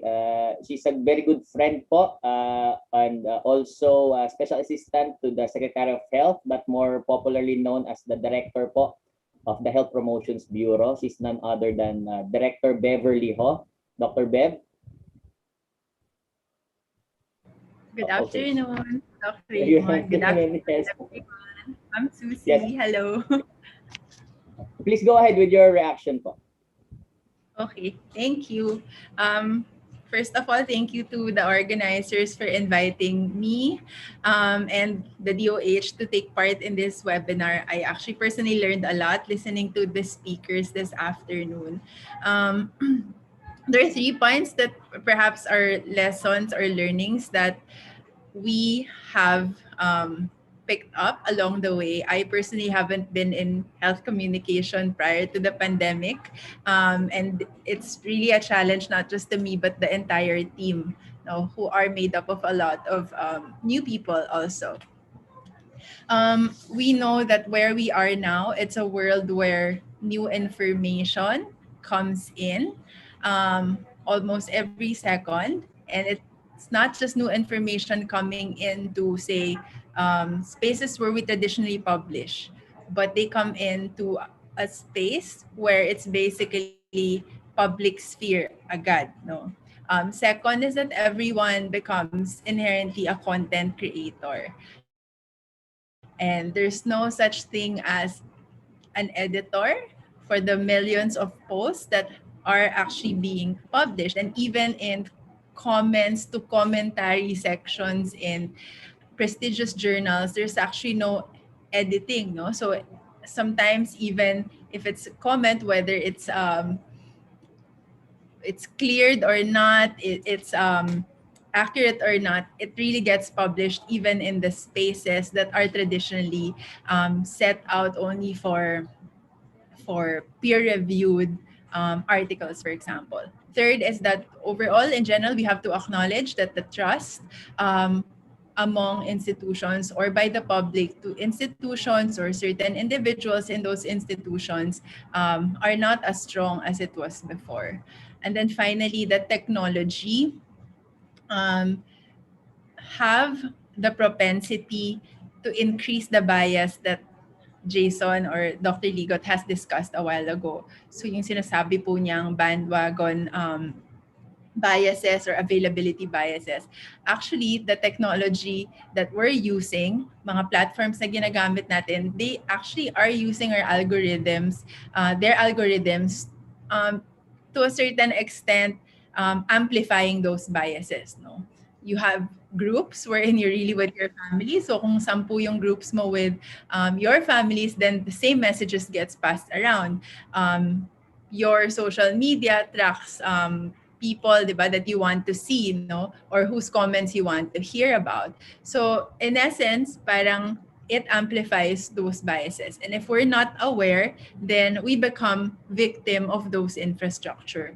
So that said, there are a few things that we think must be in place so that as a society, we can surmount the infodemic that's actually happening. So at the individual level, it seems like it's this digital age will continue, and while it can improve health literacy in the long run, then it also seems like fact checking will then inevitably become a habit or a skill that everyone should have. No, so even younger kids now, when they go on YouTube and learn a lot from it, fact checking must become a skill and a habit at the same time.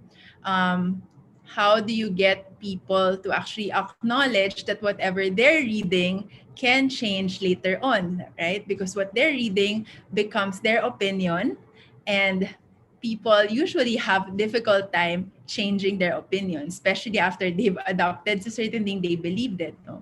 But the idea now is every 5 minutes or every, in a short period of time, what usually becomes an opinion is very, very difficult to change. And pag na-share mo na yon, na-share na ng kapamilya mo, ang hirap bawiin, di ba? Second is learning for the healthcare professionals. I guess in many of our expert groups, which Doc Isa and Ma'am Nina are part of, we often talk about this. No? First is, when do people talk about, or when do healthcare professionals or experts really need to talk about their individual opinions versus the institutional consensus or the institutional position. This is very important, especially in recent debates wherein a particular opinion is attributed to one person, and that it seems like the entire community, medical community, or the entire association of those specialists suddenly are supporting that specific stand, diba? I mean, for the general public, di naman nila kilala yun, no?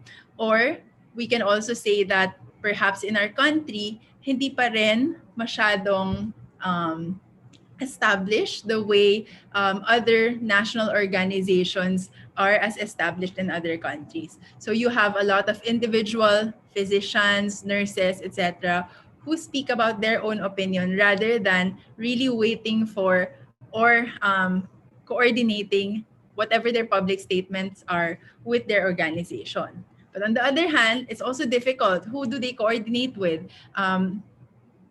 The fact that they're putting it out in their social media, in their individual platforms, inevitably makes it their public statement already. Another thing for healthcare professionals is really that, as I mentioned a while ago, when to take a debate public. So in many instances in the past, probably we can very liberally say, okay, let's debate online because that's the most transparent way to do it. But in certain cases, we know we need to recognize that the audience online won't be, not everyone will be able to contextualize the medical debate, no, or discussion. And it can be taken both ends, no, positively or negatively.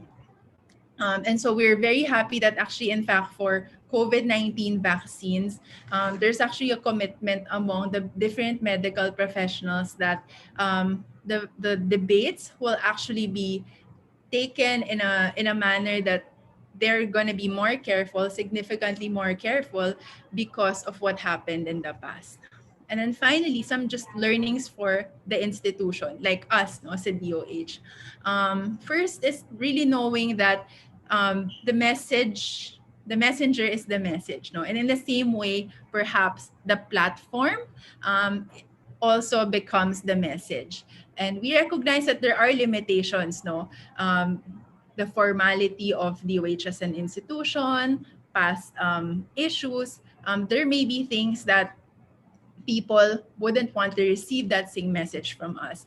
And so there is a very, very clear, I guess, directive also from within our institution that we really need to partner with other stakeholders who might be able to provide the message also to other people more effectively, diba? So it's the same message. However, our partners want to tweak it, to craft it in a way that it's going to be more palatable and more understandable for specific audience segments.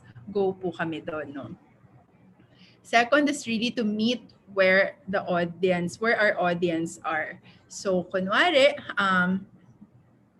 there are platforms that most of them are going to be at.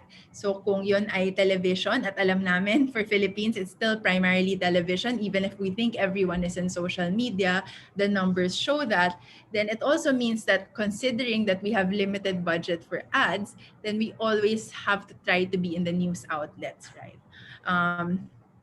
And so related to that would then be media literacy. So same way as you want to build individual or population health literacy, we clearly know now that there's a big need to invest in our media practitioners. So in fact, we're very happy because WHO is helping us track the coverage, at least for COVID-19 vaccines and COVID response in general. And we're seeing that at least for adverse events, the way that the media practitioners are covering it is pretty positive and accurate, no? So we track that on a week-to-week basis, really look at all the articles. And it's just really a testament also on how much effort we've collectively put in, no, the media partners, the DOH, and with our partners, WHO, to do these capacity building activities on how to get the media to understand this, and would be the best way to report it. And then finally, it's really also recognizing what the limitations of the institutions are.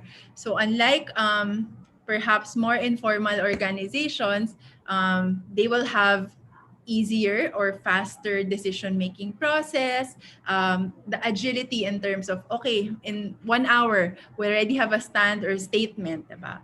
But for the DOH, we do have our expert groups, and I guess very, very similar with some colleagues with the WHO. There's a formality to the institution that we need, okay, this level of evidence before we decide in favor of this, no? But then that's not the nature or that's not the pace that the audience wants it. So it is going to be very important for us to know those limitations and really be able to work with certain partners, certain groups, so that to a certain extent, these processes will actually be facilitated. So actually, madami pa, but I really learned a lot. I took so much notes from today. But just to highlight that it might look easy, like everyone talks about infodemic and stuff, but our technologies, we can take advantage of them, but we also need to know inherently what they bring about to the table for us, no? And additionally, there are additional solutions, but then there are also clearly new challenges. And we're hoping that with the help of our partners, the community who continuously provide feedback to hold us and the different government offices accountable, we can actually improve the way we do health communication, risk communication, and in general, improve the COVID-19 response. So maraming salamat po. Raymond, over. Okay, thank you very much, Bev, for that very candid and I would say kind of from the heart response of what you believe you're doing with the Department of Health and the challenges that you face. And I think our audience wants to go into the panel discussion. So let me call everyone back. First, let's have Dr. Isa. Let's have John D, Nina, Ace, and Bev. And first, Raymond, let's tell our panelists who is in the audience. Go. Okay, so well, at the very least, those who inputted their answers, majority of them came from Metro Manila, and the next two regions are from Northern and Southern Luzon, and then from Central Luzon. We have a sprinkling po from outside of the Philippines, which we already know. Thank you po sa mga staying up late or taking time to join us po for today. What is your line of work? Well, there are, half of our attendees po no are coming in from the medical and nursing fields. Medyo malami po yung others. Maybe we want to be able to piece that out. But after others, we have those coming in from the education and from the media sector. So yun po ang ating mga attendees for this webinar. Okay, thank you very much. So we're going to go to the questions later, but let me start off our discussion. And, we talked about an infodemic, all right? So there's a pandemic and there's an infodemic which seems to be also quite infectious. So I want to ask our panelists, so we'll start with whoever wants to start. How do you protect yourself from being overwhelmed by the infodemic? Because, I believe the public is smart. I believe the audience is very intelligent and they can filter things and they can do things. And I think if we're teaching them how to prevent being affected by COVID, we can also teach them how to be not affected by the infodemic. So anyone can start. How do you protect yourself from the infodemic?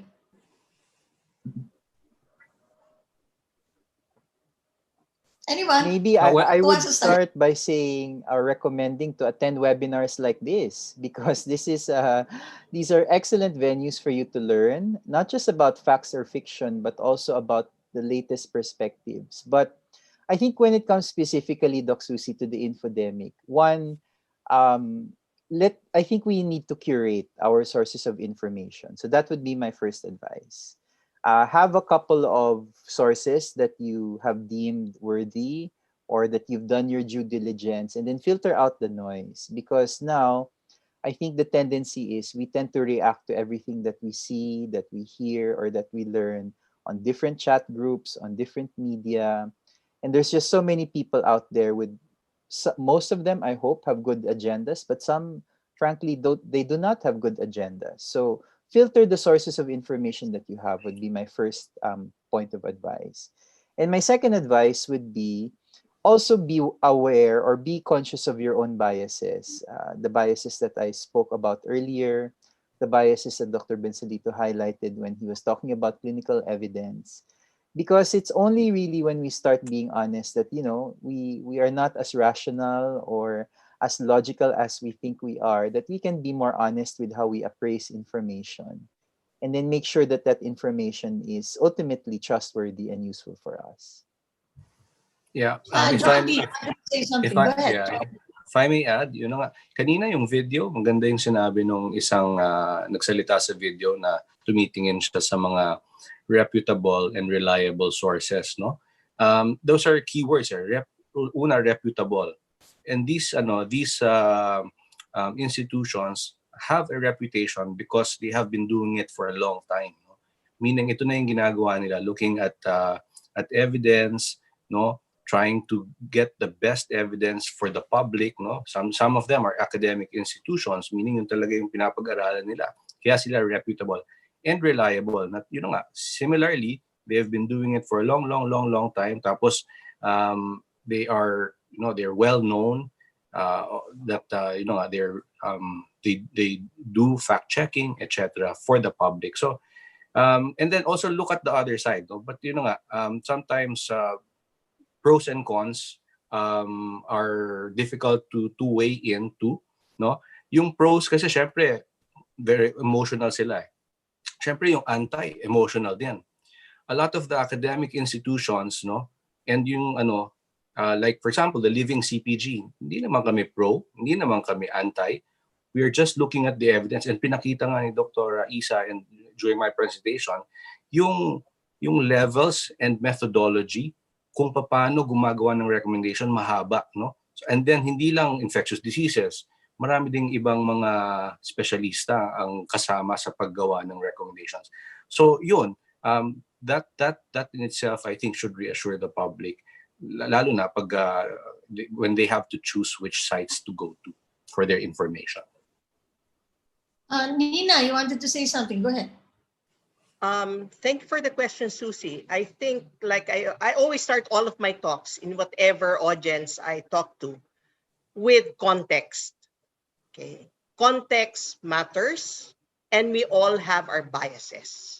So before we even check anything online or talk to people, we need to check our context and understand our own bias. I was just messaging a friend who just watched today's webinar. She's a doctor in Mindoro. So sabi ko, nahihiya ako actually that I am privileged to be able to give this talk because I am safe at home. Paano na yung mga milyon na Pilipinong hindi sila safe at home at kailangan silang lumabas ng bahay? So ang konteksto ng kung ano ang totoo o hindi ay apektado din ng personal context mo, no?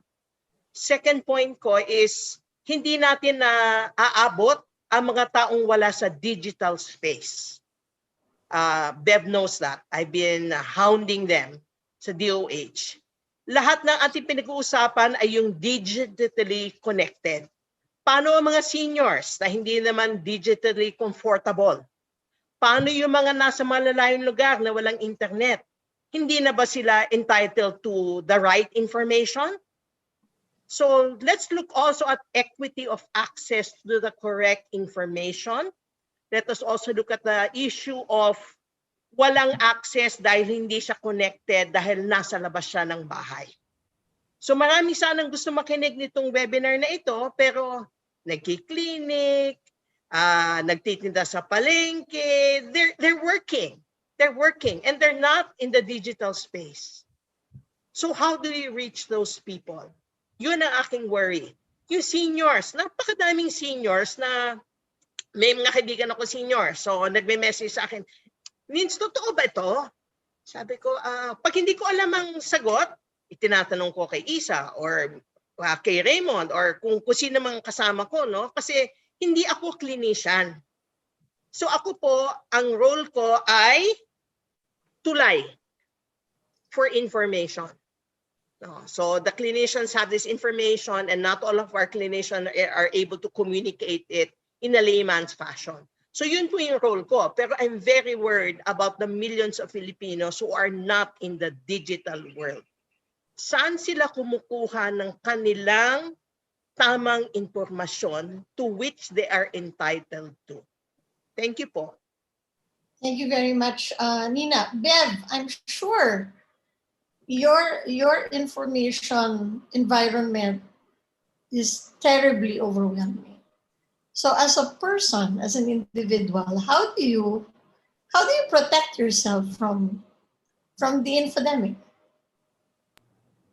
I think, ma'am, from our end, we use certain tools no, to say which issues we need to respond to and which probably shouldn't be. No? Parang really be able to prioritize kasi we can't also debunk, say, everything, especially if parang we based on our monitoring, there's actually little traction for a certain issue. But again, even that, we are questioning our tools, di ba? Because a lot of the tools, eto lang online pa lang, we're actually unable to track what goes on chat groups, di ba?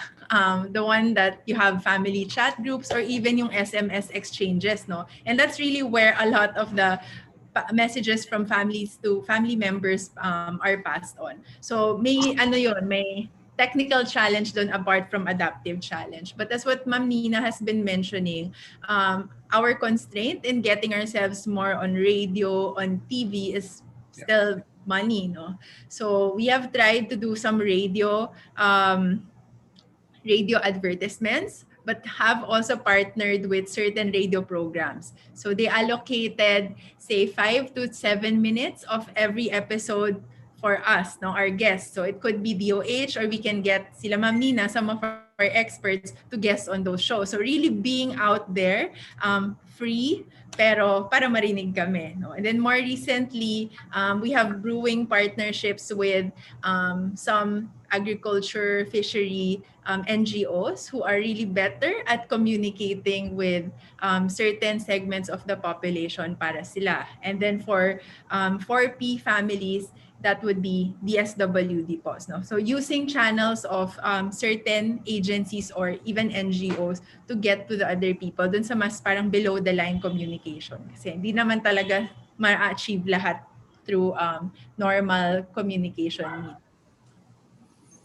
Pero ako, ma'am, sorry, personally. Yeah, you. I'm asking about you. Yeah, because we're talking, our audience are doctors and nurses and frontliners all over. I'm sure they're also inundated with information, right? So you, in particular, how do you manage this?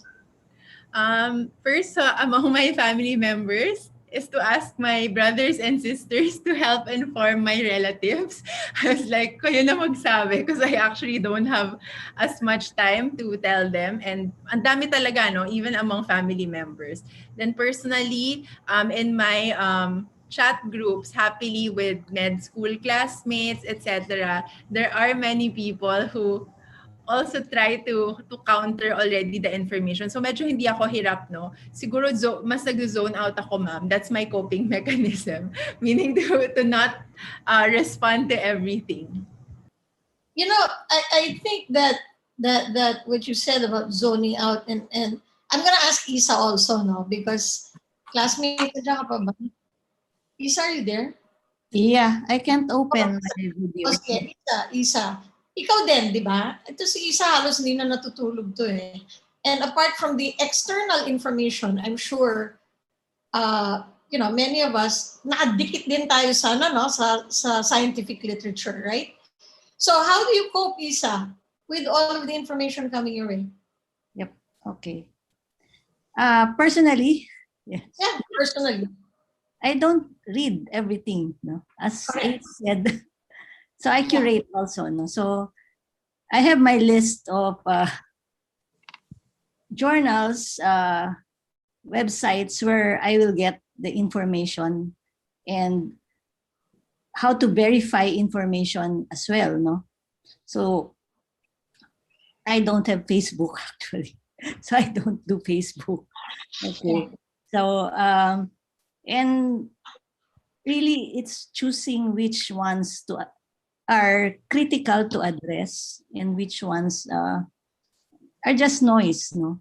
Because we can't answer everything. And we've also always said that we have to acknowledge what is uncertain. And actually, that is probably the most difficult part, no? In expressing, no, that uncertainty. That is where, personally, I also have difficulty, no? Because there's uncertainty. So how do you communicate that? But that's science. Science is never really exact. That's why we do research. medicine also is not just it's both a science and an art. So when I talk to patients and they tell me, I try to explain and ask also kung saan yun nga nanggagaling yung information na yun, and then take it from there, you know. Kasi, and I read also the cons, no, so that I will understand also where it's coming from, no. Kasi yun nga, I think Ace also mentioned this, no, yung humility threshold, what we know, what we don't know, and there might be something there. Okay, so I'll also look at that. So look at a balanced perspective, no. That is not easy, but that is how I think we should do it. No, it has to be a balanced perspective, and yun nga, it's a skill na kasi with this digital technology, no, para i-Google mo lang sa Google and it will tell you. So how the skill now that we need to learn is really where to get the credible source of information, whether digital, print, paper. Kasi as Nina said, no, not everyone has access to technology.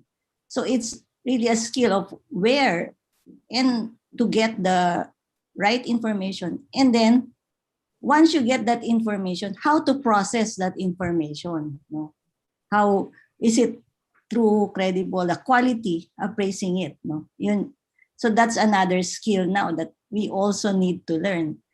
And as delivering information, it's also a responsibility. The media, everyone who delivers information has the responsibility to also screen what we are saying, you know, what we are writing, what we are delivering or disseminating.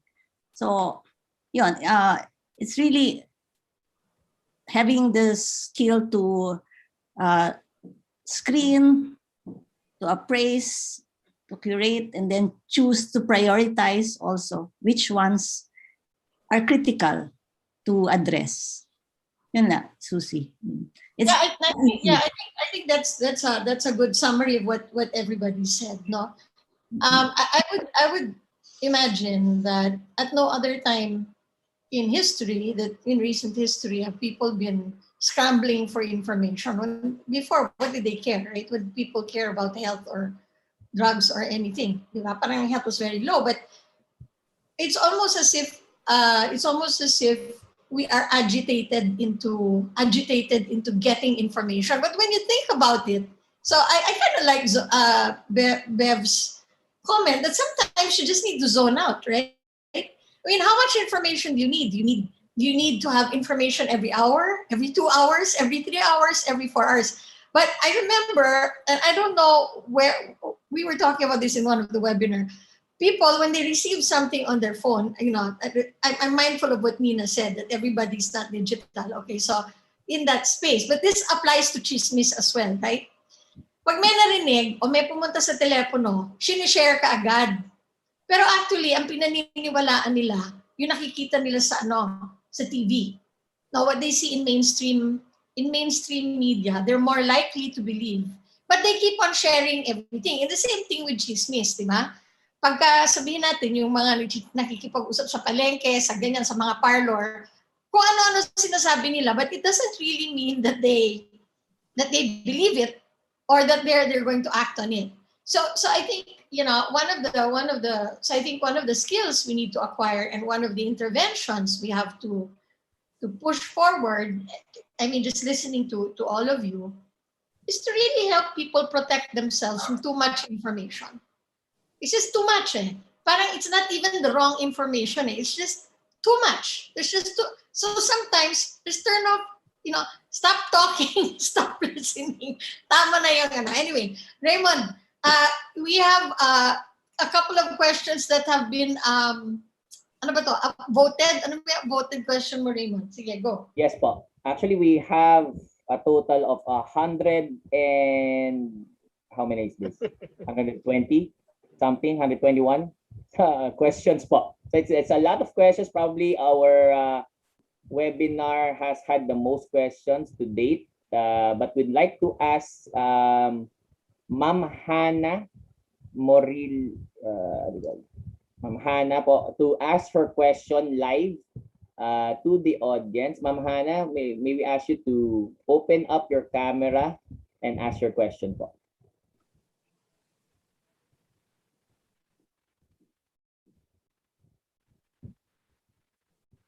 Ma'am Hana Morillo po. Yes, ma'am.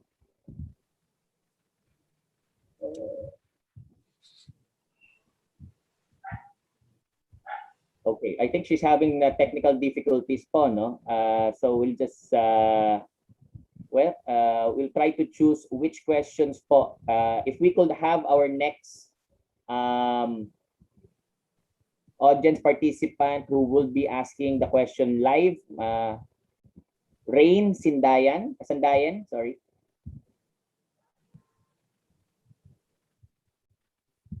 Hi. Hi, good afternoon.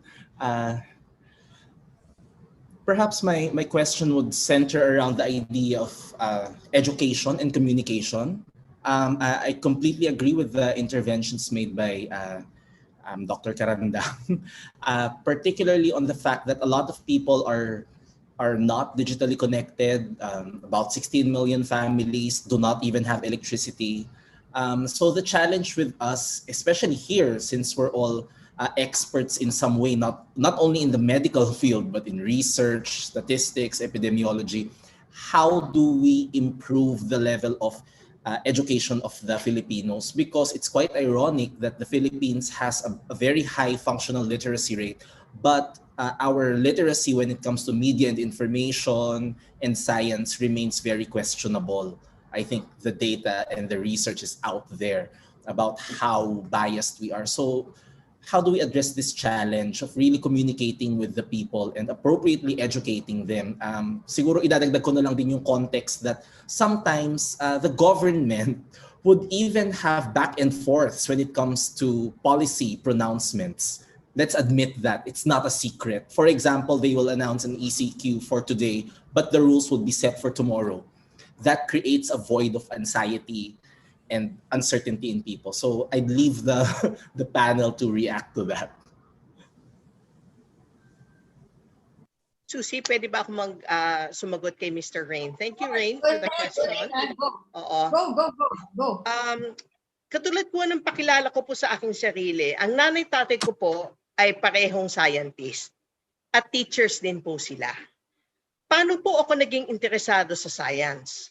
Sumasama po ako sa nanay-tatay ko sa kanilang mga gawain, whether it be in the laboratory and my tatay making the best milk yogurt and ice cream, or visiting some farmers, or talking to the urban poor, kung ano man yun, sumasama ako. That was my parents' philosophy. So that's how I fell in love with science. No? So yun yung isa. So kailangan may role models ka ding pipiliin para ma-expose ka at ma-interest ka. Paano ka magiging interesado sa health and science kung hindi mo siya naintindihan? Hindi ka nakaka-relate. No? Ang isa pa, alam ni Isa to, ayoko ng dugo. I don't like the smell, the taste, the flavor of blood. That's why I did not become a physician. But I am very happy to help mold the future physicians of the Philippines. No? So may kanya-kanya po tayong role. Ako po ayoko ng dugo, period. No? And if I can help you make a better physician or a better health worker, I am very happy to do so kasi ang multiplier effect. So ano po sinasabi ko? Lahat po tayo, teacher ka, nurse ka, doktor ka, ordinaryong mamamayang Pilipino, lahat po tayo ay may papel na gagampanan para punuan yung kakulangan ng tamang impormasyon. Putulin po natin ang mga daliri natin kung nakapag-send tayo ng misinformation. Itong daliring ito, napaka-powerful po niya. It's so easy to send the wrong information and share it on our phones, but it's so hard to take it back. So ano gagawin? So siguro marami nang naputol ang mga daliri, Rain? Baka hindi na lang 10 dapat ng daliri ko, baka isa na lang ang naiwan, ano? So yun po sinasabi ko is we need exposure to the right role models. We need to understand where people are. We need to communicate, and every one of us has a role. My special shout out to the teachers here. Kayo po, sobrang importante po ang inyong papel sa ating kasalukuyang problema. Sa inyo po, tumitingala ang mga tao para sa tamang impormasyon, sa encouragement. Alam ko pong pagod na rin po kayo, pero hugot lang sa kaliwat kanan at meron siguradong yaya po sa inyo. So wag po natin kalimutan po yon. Embracing each other in this time of great difficulty. Thank you. Yeah, John B, go ahead. John B, Yeah, go ahead. just to add to Ma'am Nina's, the teachers really are very important. No, I see my my 6-year-old and my 11 years old, and sometimes I hear sa kanilang mga klase, tinuturuan sila kung paano delineate, is this fake or is this true? So, but then of course the effects of that will be in the future, no? So definitely we still have to do our part in helping others, no, become critical appraisers, no. Hindi lang yung tanggap ng tanggap, kumbaga parang chine-check natin dapat lagi kung ano yung information, whether it's true or not. Pero yung mga naririnig ko yung mga anak ko sa mga klase nila, pinapag-usapan yan. And I'm thankful to the teachers. Thank you very much. All right, we're actually past the top of the hour and we'll have to wrap up soon. I think, Raymond, let's go back to the opinion polls. Kung ano yung mga tamang sagot, I'm gonna ask Dr. Isa to help us answer the questions and John D as well. So, over to you, Raymond, on the questions for the poll. Thank you, Dr. Susie. We have 6 questions po, no? It's it's binary. You just say fact or fiction. So we'll ask this to Dr. John D. Question number 3 states, is it fact or fiction steam inhalation or suob is effective against COVID-19? It's I answered it in the chat box, no. It should not be the sole reason for us to treat COVID, no. Kung may COVID tayo, we will not rely solely on suob. It can help, no. It can help us for our symptoms, no. Okay, so hindi naman bawal, pero dapat we measure yung risks and yung benefits. Yung benefits, kung maganda yung pakiramdam mo after tuob, okay yon. Pero watch out for the risks. Ano yung risks? Baka watch out for scalp burns, no? And kung may COVID ka at that time, lalayo ka sa ibang tao or do it in your isolation area kasi baka na-aerosolize yung virus pag hinigop mo siya, aakyat. Kung maraming ibang tao dyan, baka mahawa sila. So gagawin mo yon pag malayo sa iba. So hindi siya, pag sinabi namin insufficient data, hindi namin ibig sabihin bawal siya, no? Ibig lang sabihin hindi siya yung gamot para sa COVID. Pero pwede siya makatulong kung yung gumagamit, feeling niya gumagaan yung kanyang pakiramdam. At second, that's for treatment. For prevention, no? Again, walang evidence that it can prevent, no? Pero hindi na makasama sa inyo. Kung, for example, wala ka naman sakit at gusto mong gawin yun, mura naman siya, wala namang gastos doon. So, but hindi siya yung sole dapat nating gagamitin para to prevent. Yung vaccine pa rin yung number 1 na dapat magpe-prevent ng lahat. Thank you, Dr. John D. The next question will also be for you since you're the head for Asian Hospital for Infectious Diseases. Lahat po ba ng may COVID-19 ay dapat ma-admit sa hospital? Hindi lahat. May 4 na klaseng coronavirus disease, no. Yung mild, yun yung walang pulmonya, no. Yung second, may pneumonia pero hindi kailangan ng oxygen. Yung severe, may pneumonia, kailangan ng oxygen. At syempre yung critical, yung pang-4 sa ICU yon. Definitely yung mga mild, hindi kailangan sa hospital. Kasi yung mga presentation na parang may sipon lang, may sore throat lang, basta hindi sila nahihirapan huminga, pwede silang sa bahay lang or sa community isolation. Ang importante lang kung sa bahay kayo, dapat talaga kang mag-isolate kasi baka mahawa ang buong pamilya. No? So kung kunwari, na-mention ko din dun sa isa sa chat box na kung kunwari walang solo CR, mas maganda sa isolation facility. Pero kung kunwari hindi talaga kaya, pwede silang gumawa ng mechanism na, uy, magsi-CR ako, no? Layo muna kayo lahat, tapos magla-Lysol ako after going through this, the hallway and CR, for example. Then pagbalik ko, wag muna kayo pupunta dyan for 15 to 30 minutes. And then kung may pupunta, pwede yung mag-Lysol, then something like that. So, but definitely, hindi lahat kailangan ma-admit. Thank you, Dr. John D. Pagpapahingayin po muna namin kayo. And the next two questions, we'll throw it to DOH po muna, Dr. Beverly Ho. The first question of two, fact or fiction, ivermectin can prevent and treat COVID-19 infection po? Narinig na po natin dun sa lecture yan ni Dr. John D. So merong promising evidence pero hindi pa tayo klaro dyan. So as of now, hindi muna natin siya gagamitin for those indications. Thank you, Director Bev. The next question would be the Linhua Qingwen. Ito po ay mabisa laban sa COVID-19. Fact or fiction? Fiction. Is there anything that you'd like to add to that, Dr. Bev? The medicine is approved for a specific indication but not for COVID-19. Okay. Thank you, ma'am. Next question po, I will throw it to, the President of PISMID po, Ma'am Isa. The statement states, fact or fiction, wearing a mask gives you at least 60% protection, but wearing a face shield with a face mask gives you at least 80% protection. Ma'am Isa?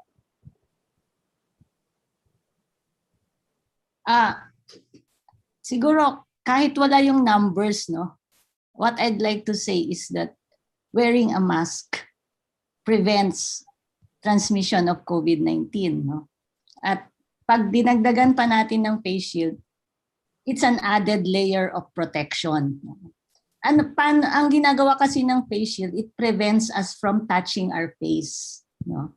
Kaya yun yung added protection na binibigay ng face shield, no? So sa literature, you can see different percentages, no? Can go up to 80% and then aakyat pa with face shield, pwede umabot pa yan ng 90%, 19%. Yung nababasa natin na yun, kung hindi naman natin gagamitin, hindi siya magiging effective.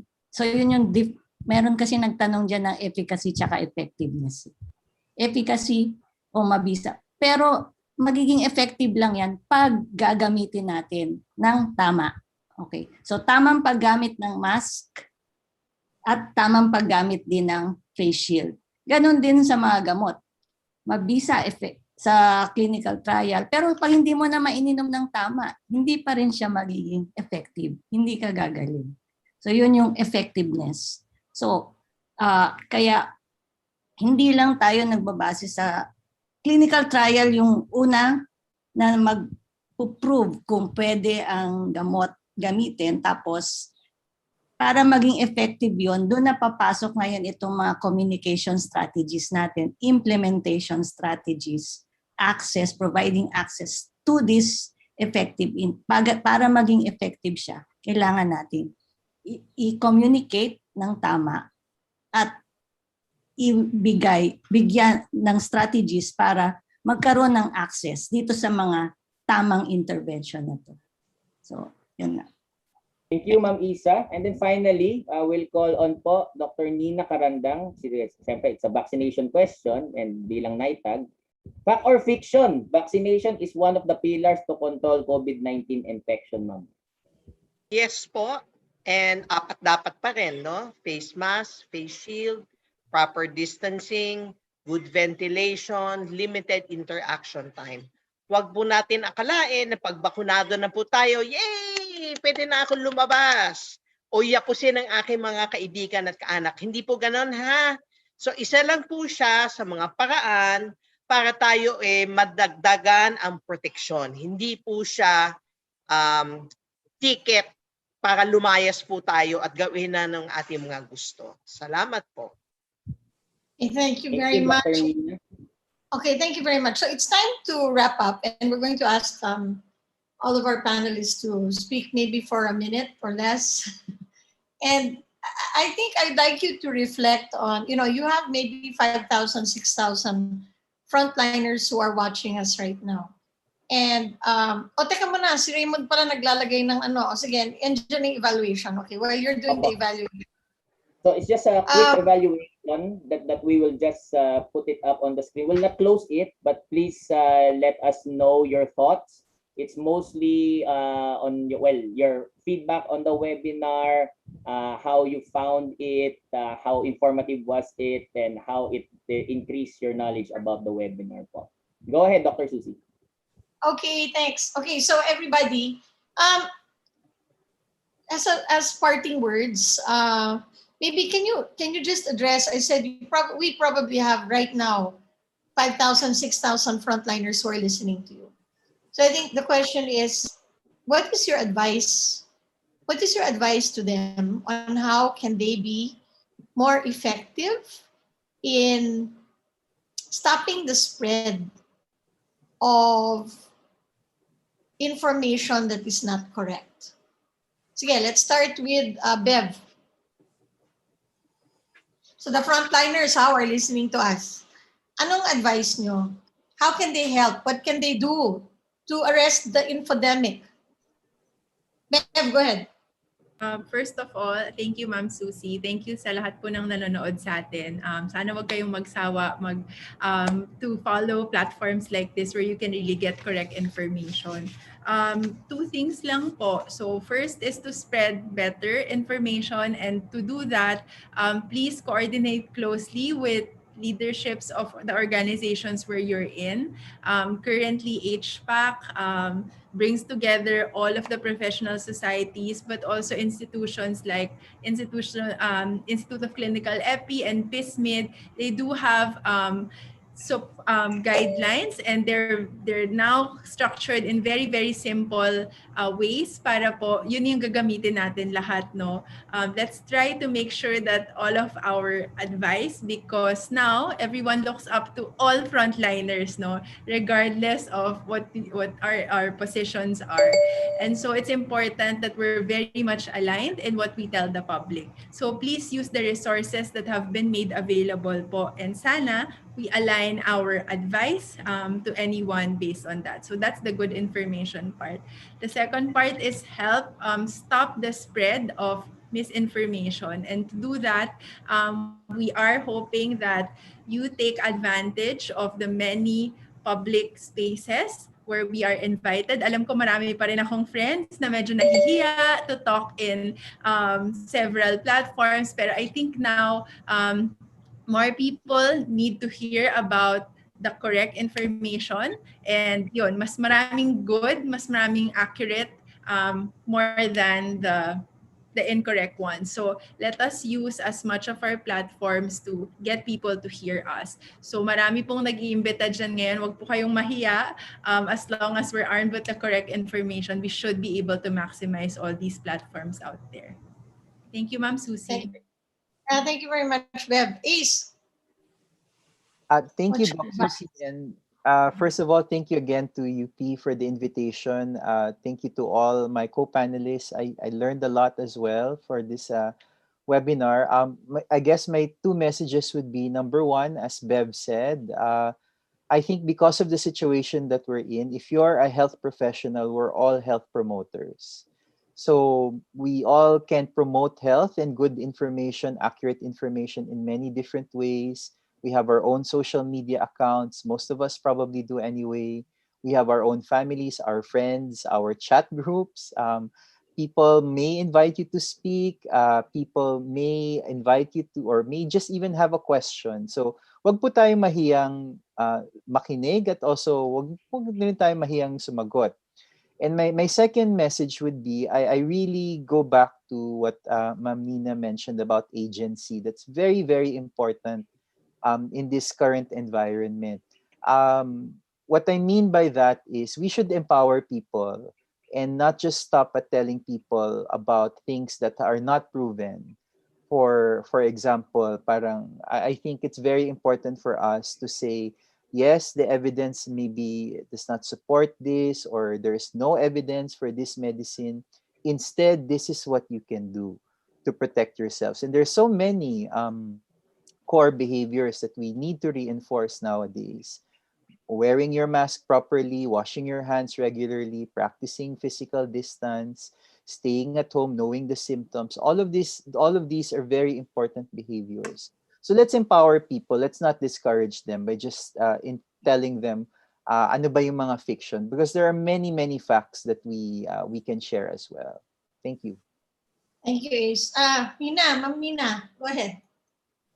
Can I run my poll? How many of you still have your 10 fingers? Kasi ang tanong ko, ilan na lang bang daliri ang naiwan after you have spread the bad news, no? So count your fingers first. Again, thank you to all of our medical frontliners for taking care of us, for the sacrifices you have. 10 daliri para sa inyo, no? Kulang pa nga. Pati paa, bilangin na rin yun, no? So, we all have our roles. Ke teacher ka, ke frontliner ka, lahat po tayo may role tayo. So, importante po yan na we spread only good news and the correct news. Sometimes we're looking for hope in these very dark times. So, ang hirap, no? Maghanap ng hope when we hear all of the bad news. But I'd like to think that let's look up to the sky and see where all the blessings come from. So I still have my 10 fingers, and I will inform Dr. Susie if I lose any one of them. Thank you po. Thank you, Nina. Jonas, go ahead. Jondi? Oh, okay. Ako na ba? Okay. Yeah. Yeah, for me, I would like to remind everyone that we are in a war, no? Ang mga lolo-lola natin, mga ancestors natin, nagkaroon sila ng World War I, World War II. This is our war, no? It's up to us to win the war, no? Paano natin? We don't need guns, no? We just need to starve, no? Gutumin yung virus. Yung virus, very selfish. Wants to go from one person to the next, hanggang kumalat na sa lahat. Ang kailangan natin, starve it, no? Don't allow it to go to one of us so that it won't go to 3 others or 2 more others or 5 more others, no? Gutumin natin, wear our masks properly. Nasabi na, face shield, apat dapat. And the vaccine, 40,000 yung mga participants, no? So we have data, may mura tayong preventive measures, meron tayong vaccine na so far ngayon libre, no? So gamitin natin 'yan, and I always end some of my talks with history, no? I love history. Pandemics in the past have been 2 to 3 years, no? 2 to 3 years. And it's no different. I feel and I believe that we will be able to finish or end this pandemic, but we need to help each other. We're not enemies, no?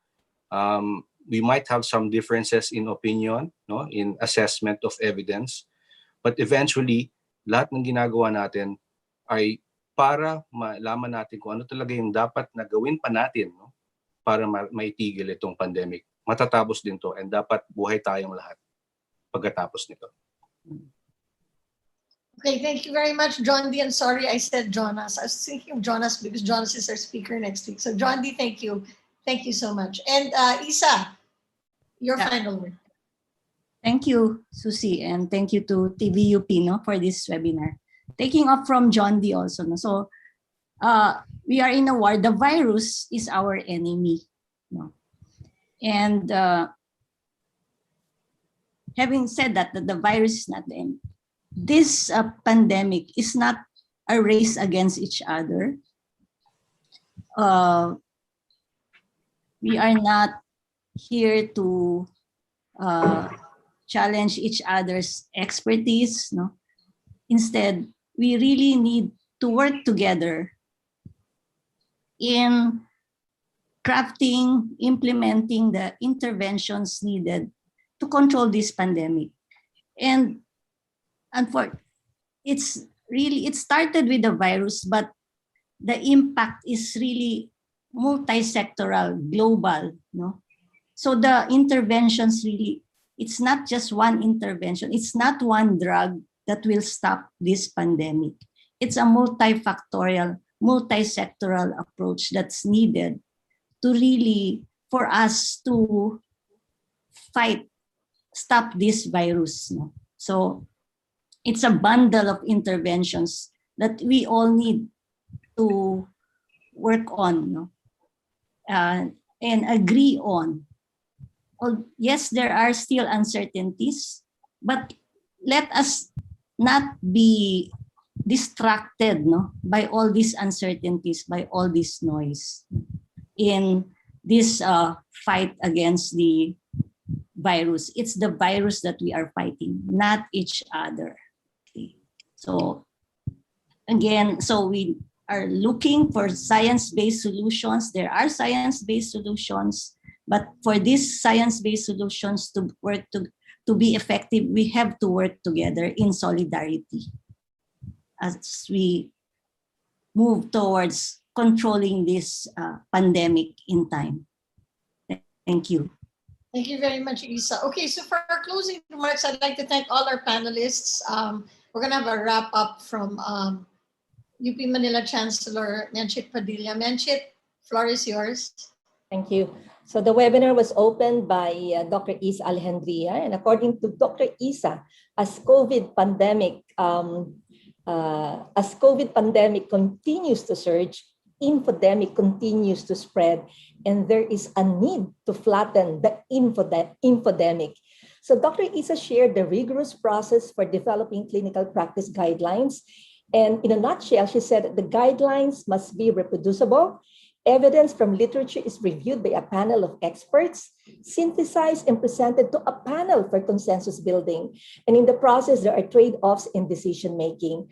The recommendations are living and they change with time as the data comes in. Thus, we must be agile, adaptive, and must recognize uncertainties. This is a strong collaboration among health professional societies and associations, with the Institute of Clinical Epidemiology of NIH UP Manila as the lead. Our main presenter was Dr. John D. Buensalido, and he had a different format. For better appreciation of the recommendations given by the panel of experts, Dr. John D. gave a brief but in-depth review on the various types of studies. And he was very firm in saying that randomized controlled trials, RCTs, are the best in giving evidence. He also gave a simple explanation and meta-analysis, which combines the results of several studies. Now, I urge you to watch again to appreciate the process presented by Dr. John D, as well as the answers to the fact or fiction for the following interventions: ivermectin, melatonin, zinc, vitamin C, Limwac, Quinwen, and steam inhalation. The current recommendations are based on real-time data. And as he said again and again, quality of the data is important. Again, he said this, these are living recommendations, and with more data, recommendations will change. We had 3 reactors, and let me start with Dr. Nina, our health social scientist. And I do want to start with the quotation that she cited from her mother, national scientist Helia Castillo, because it's still very relevant today. And I quote, "Best science and scientists are devoted to the problems of those who have less in life, and that is equity and ethics at its best," close quote. Discussing the Filipino psyche, Dr. Nina talked about the loss of agency, the capacity of an individual to actively and independently choose to affect change, free will, or self-determination. So it's not just the COVID disease that we must consider. Dr. Nina said that there are so many factors that we have to consider now. It's an interplay of other issues that are happening. Gutom, kawalan ng pagkakataon para makiramay, pagkakataon para yakapin ang iyong pamilya. Third is pagkalito, at yung pang-apat ay tugon. Our next reactor is Dr. Jason Ligot, who actually discussed the biases that influence our day-to-day thoughts and interactions. And I think it's nice to just understand the biases: bandwagon, availability, confirmation, and blunt biases. And I think his advice of of knowing what our biases are is actually probably a first step that we must undertake. And he gave us a series of ways on how we can counteract these biases.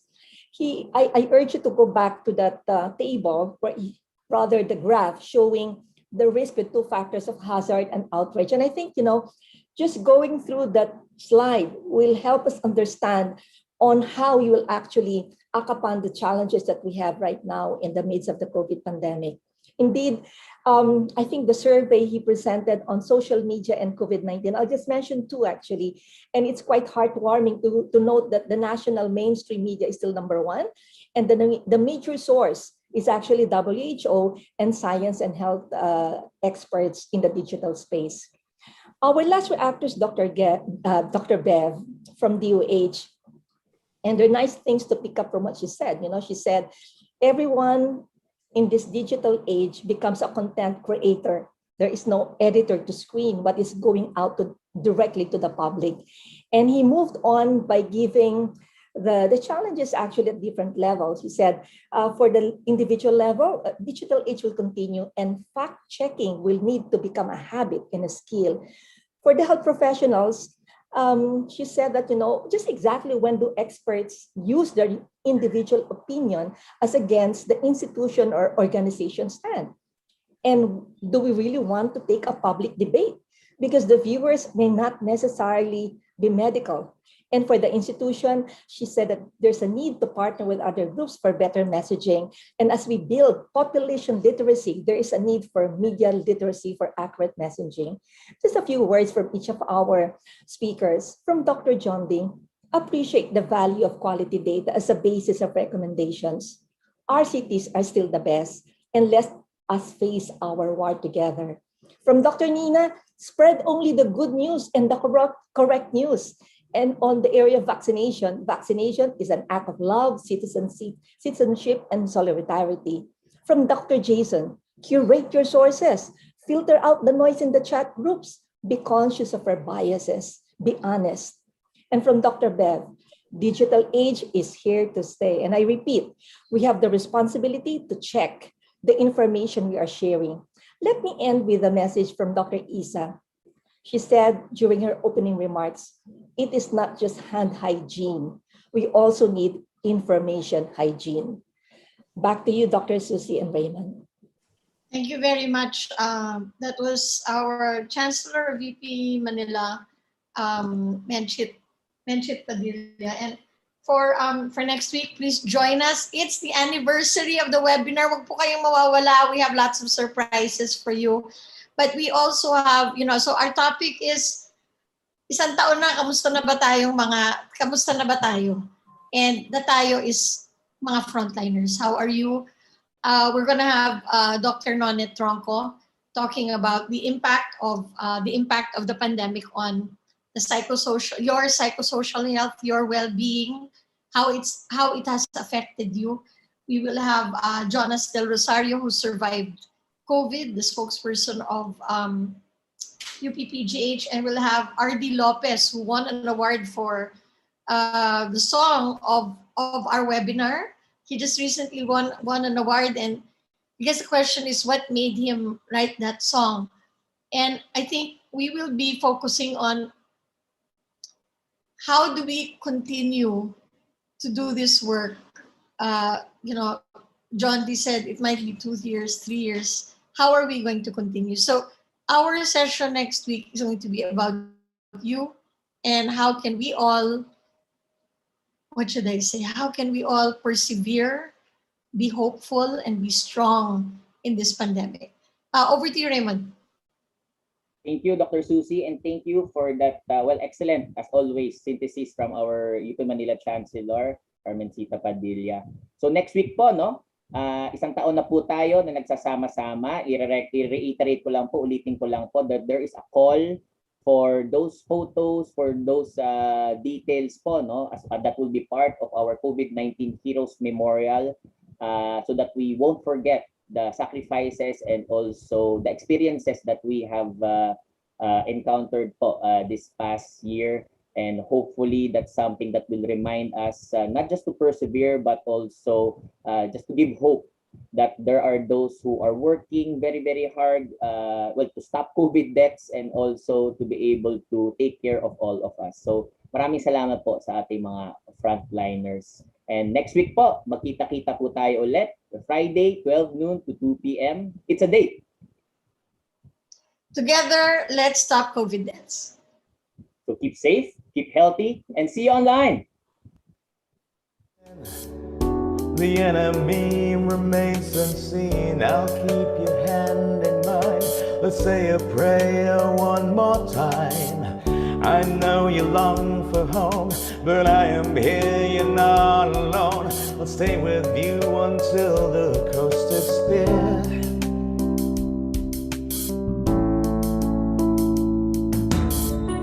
The others pain before my fears, the others laugh before my tears. But right behind the mask, I look into myself and ask, do I have strength to carry on? My God, how long must this go on? I need you here to keep me strong. I'm here to hold the line. I'll keep my word until my time.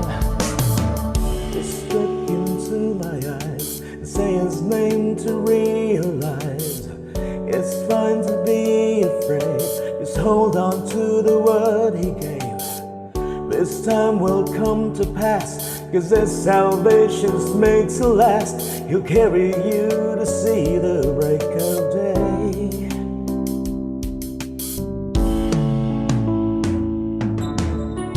The others pain before my fears, the others vows before my tears. But right behind the mask, I look into myself and ask, do I have strength to carry on? But God, how long must this go on? I need you here to keep me strong. I'm here to hold the line. I'll keep my word until my time.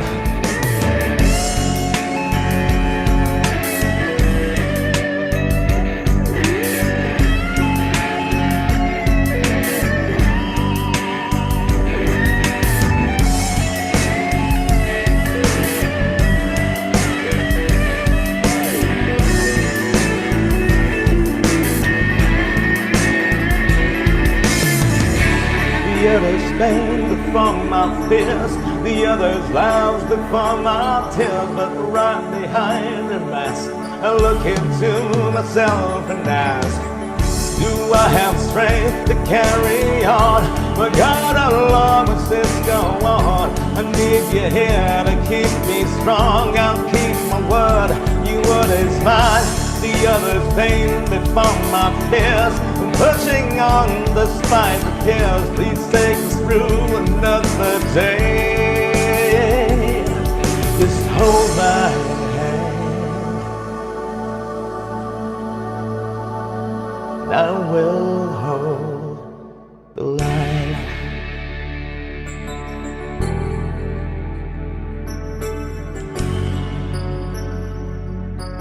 I will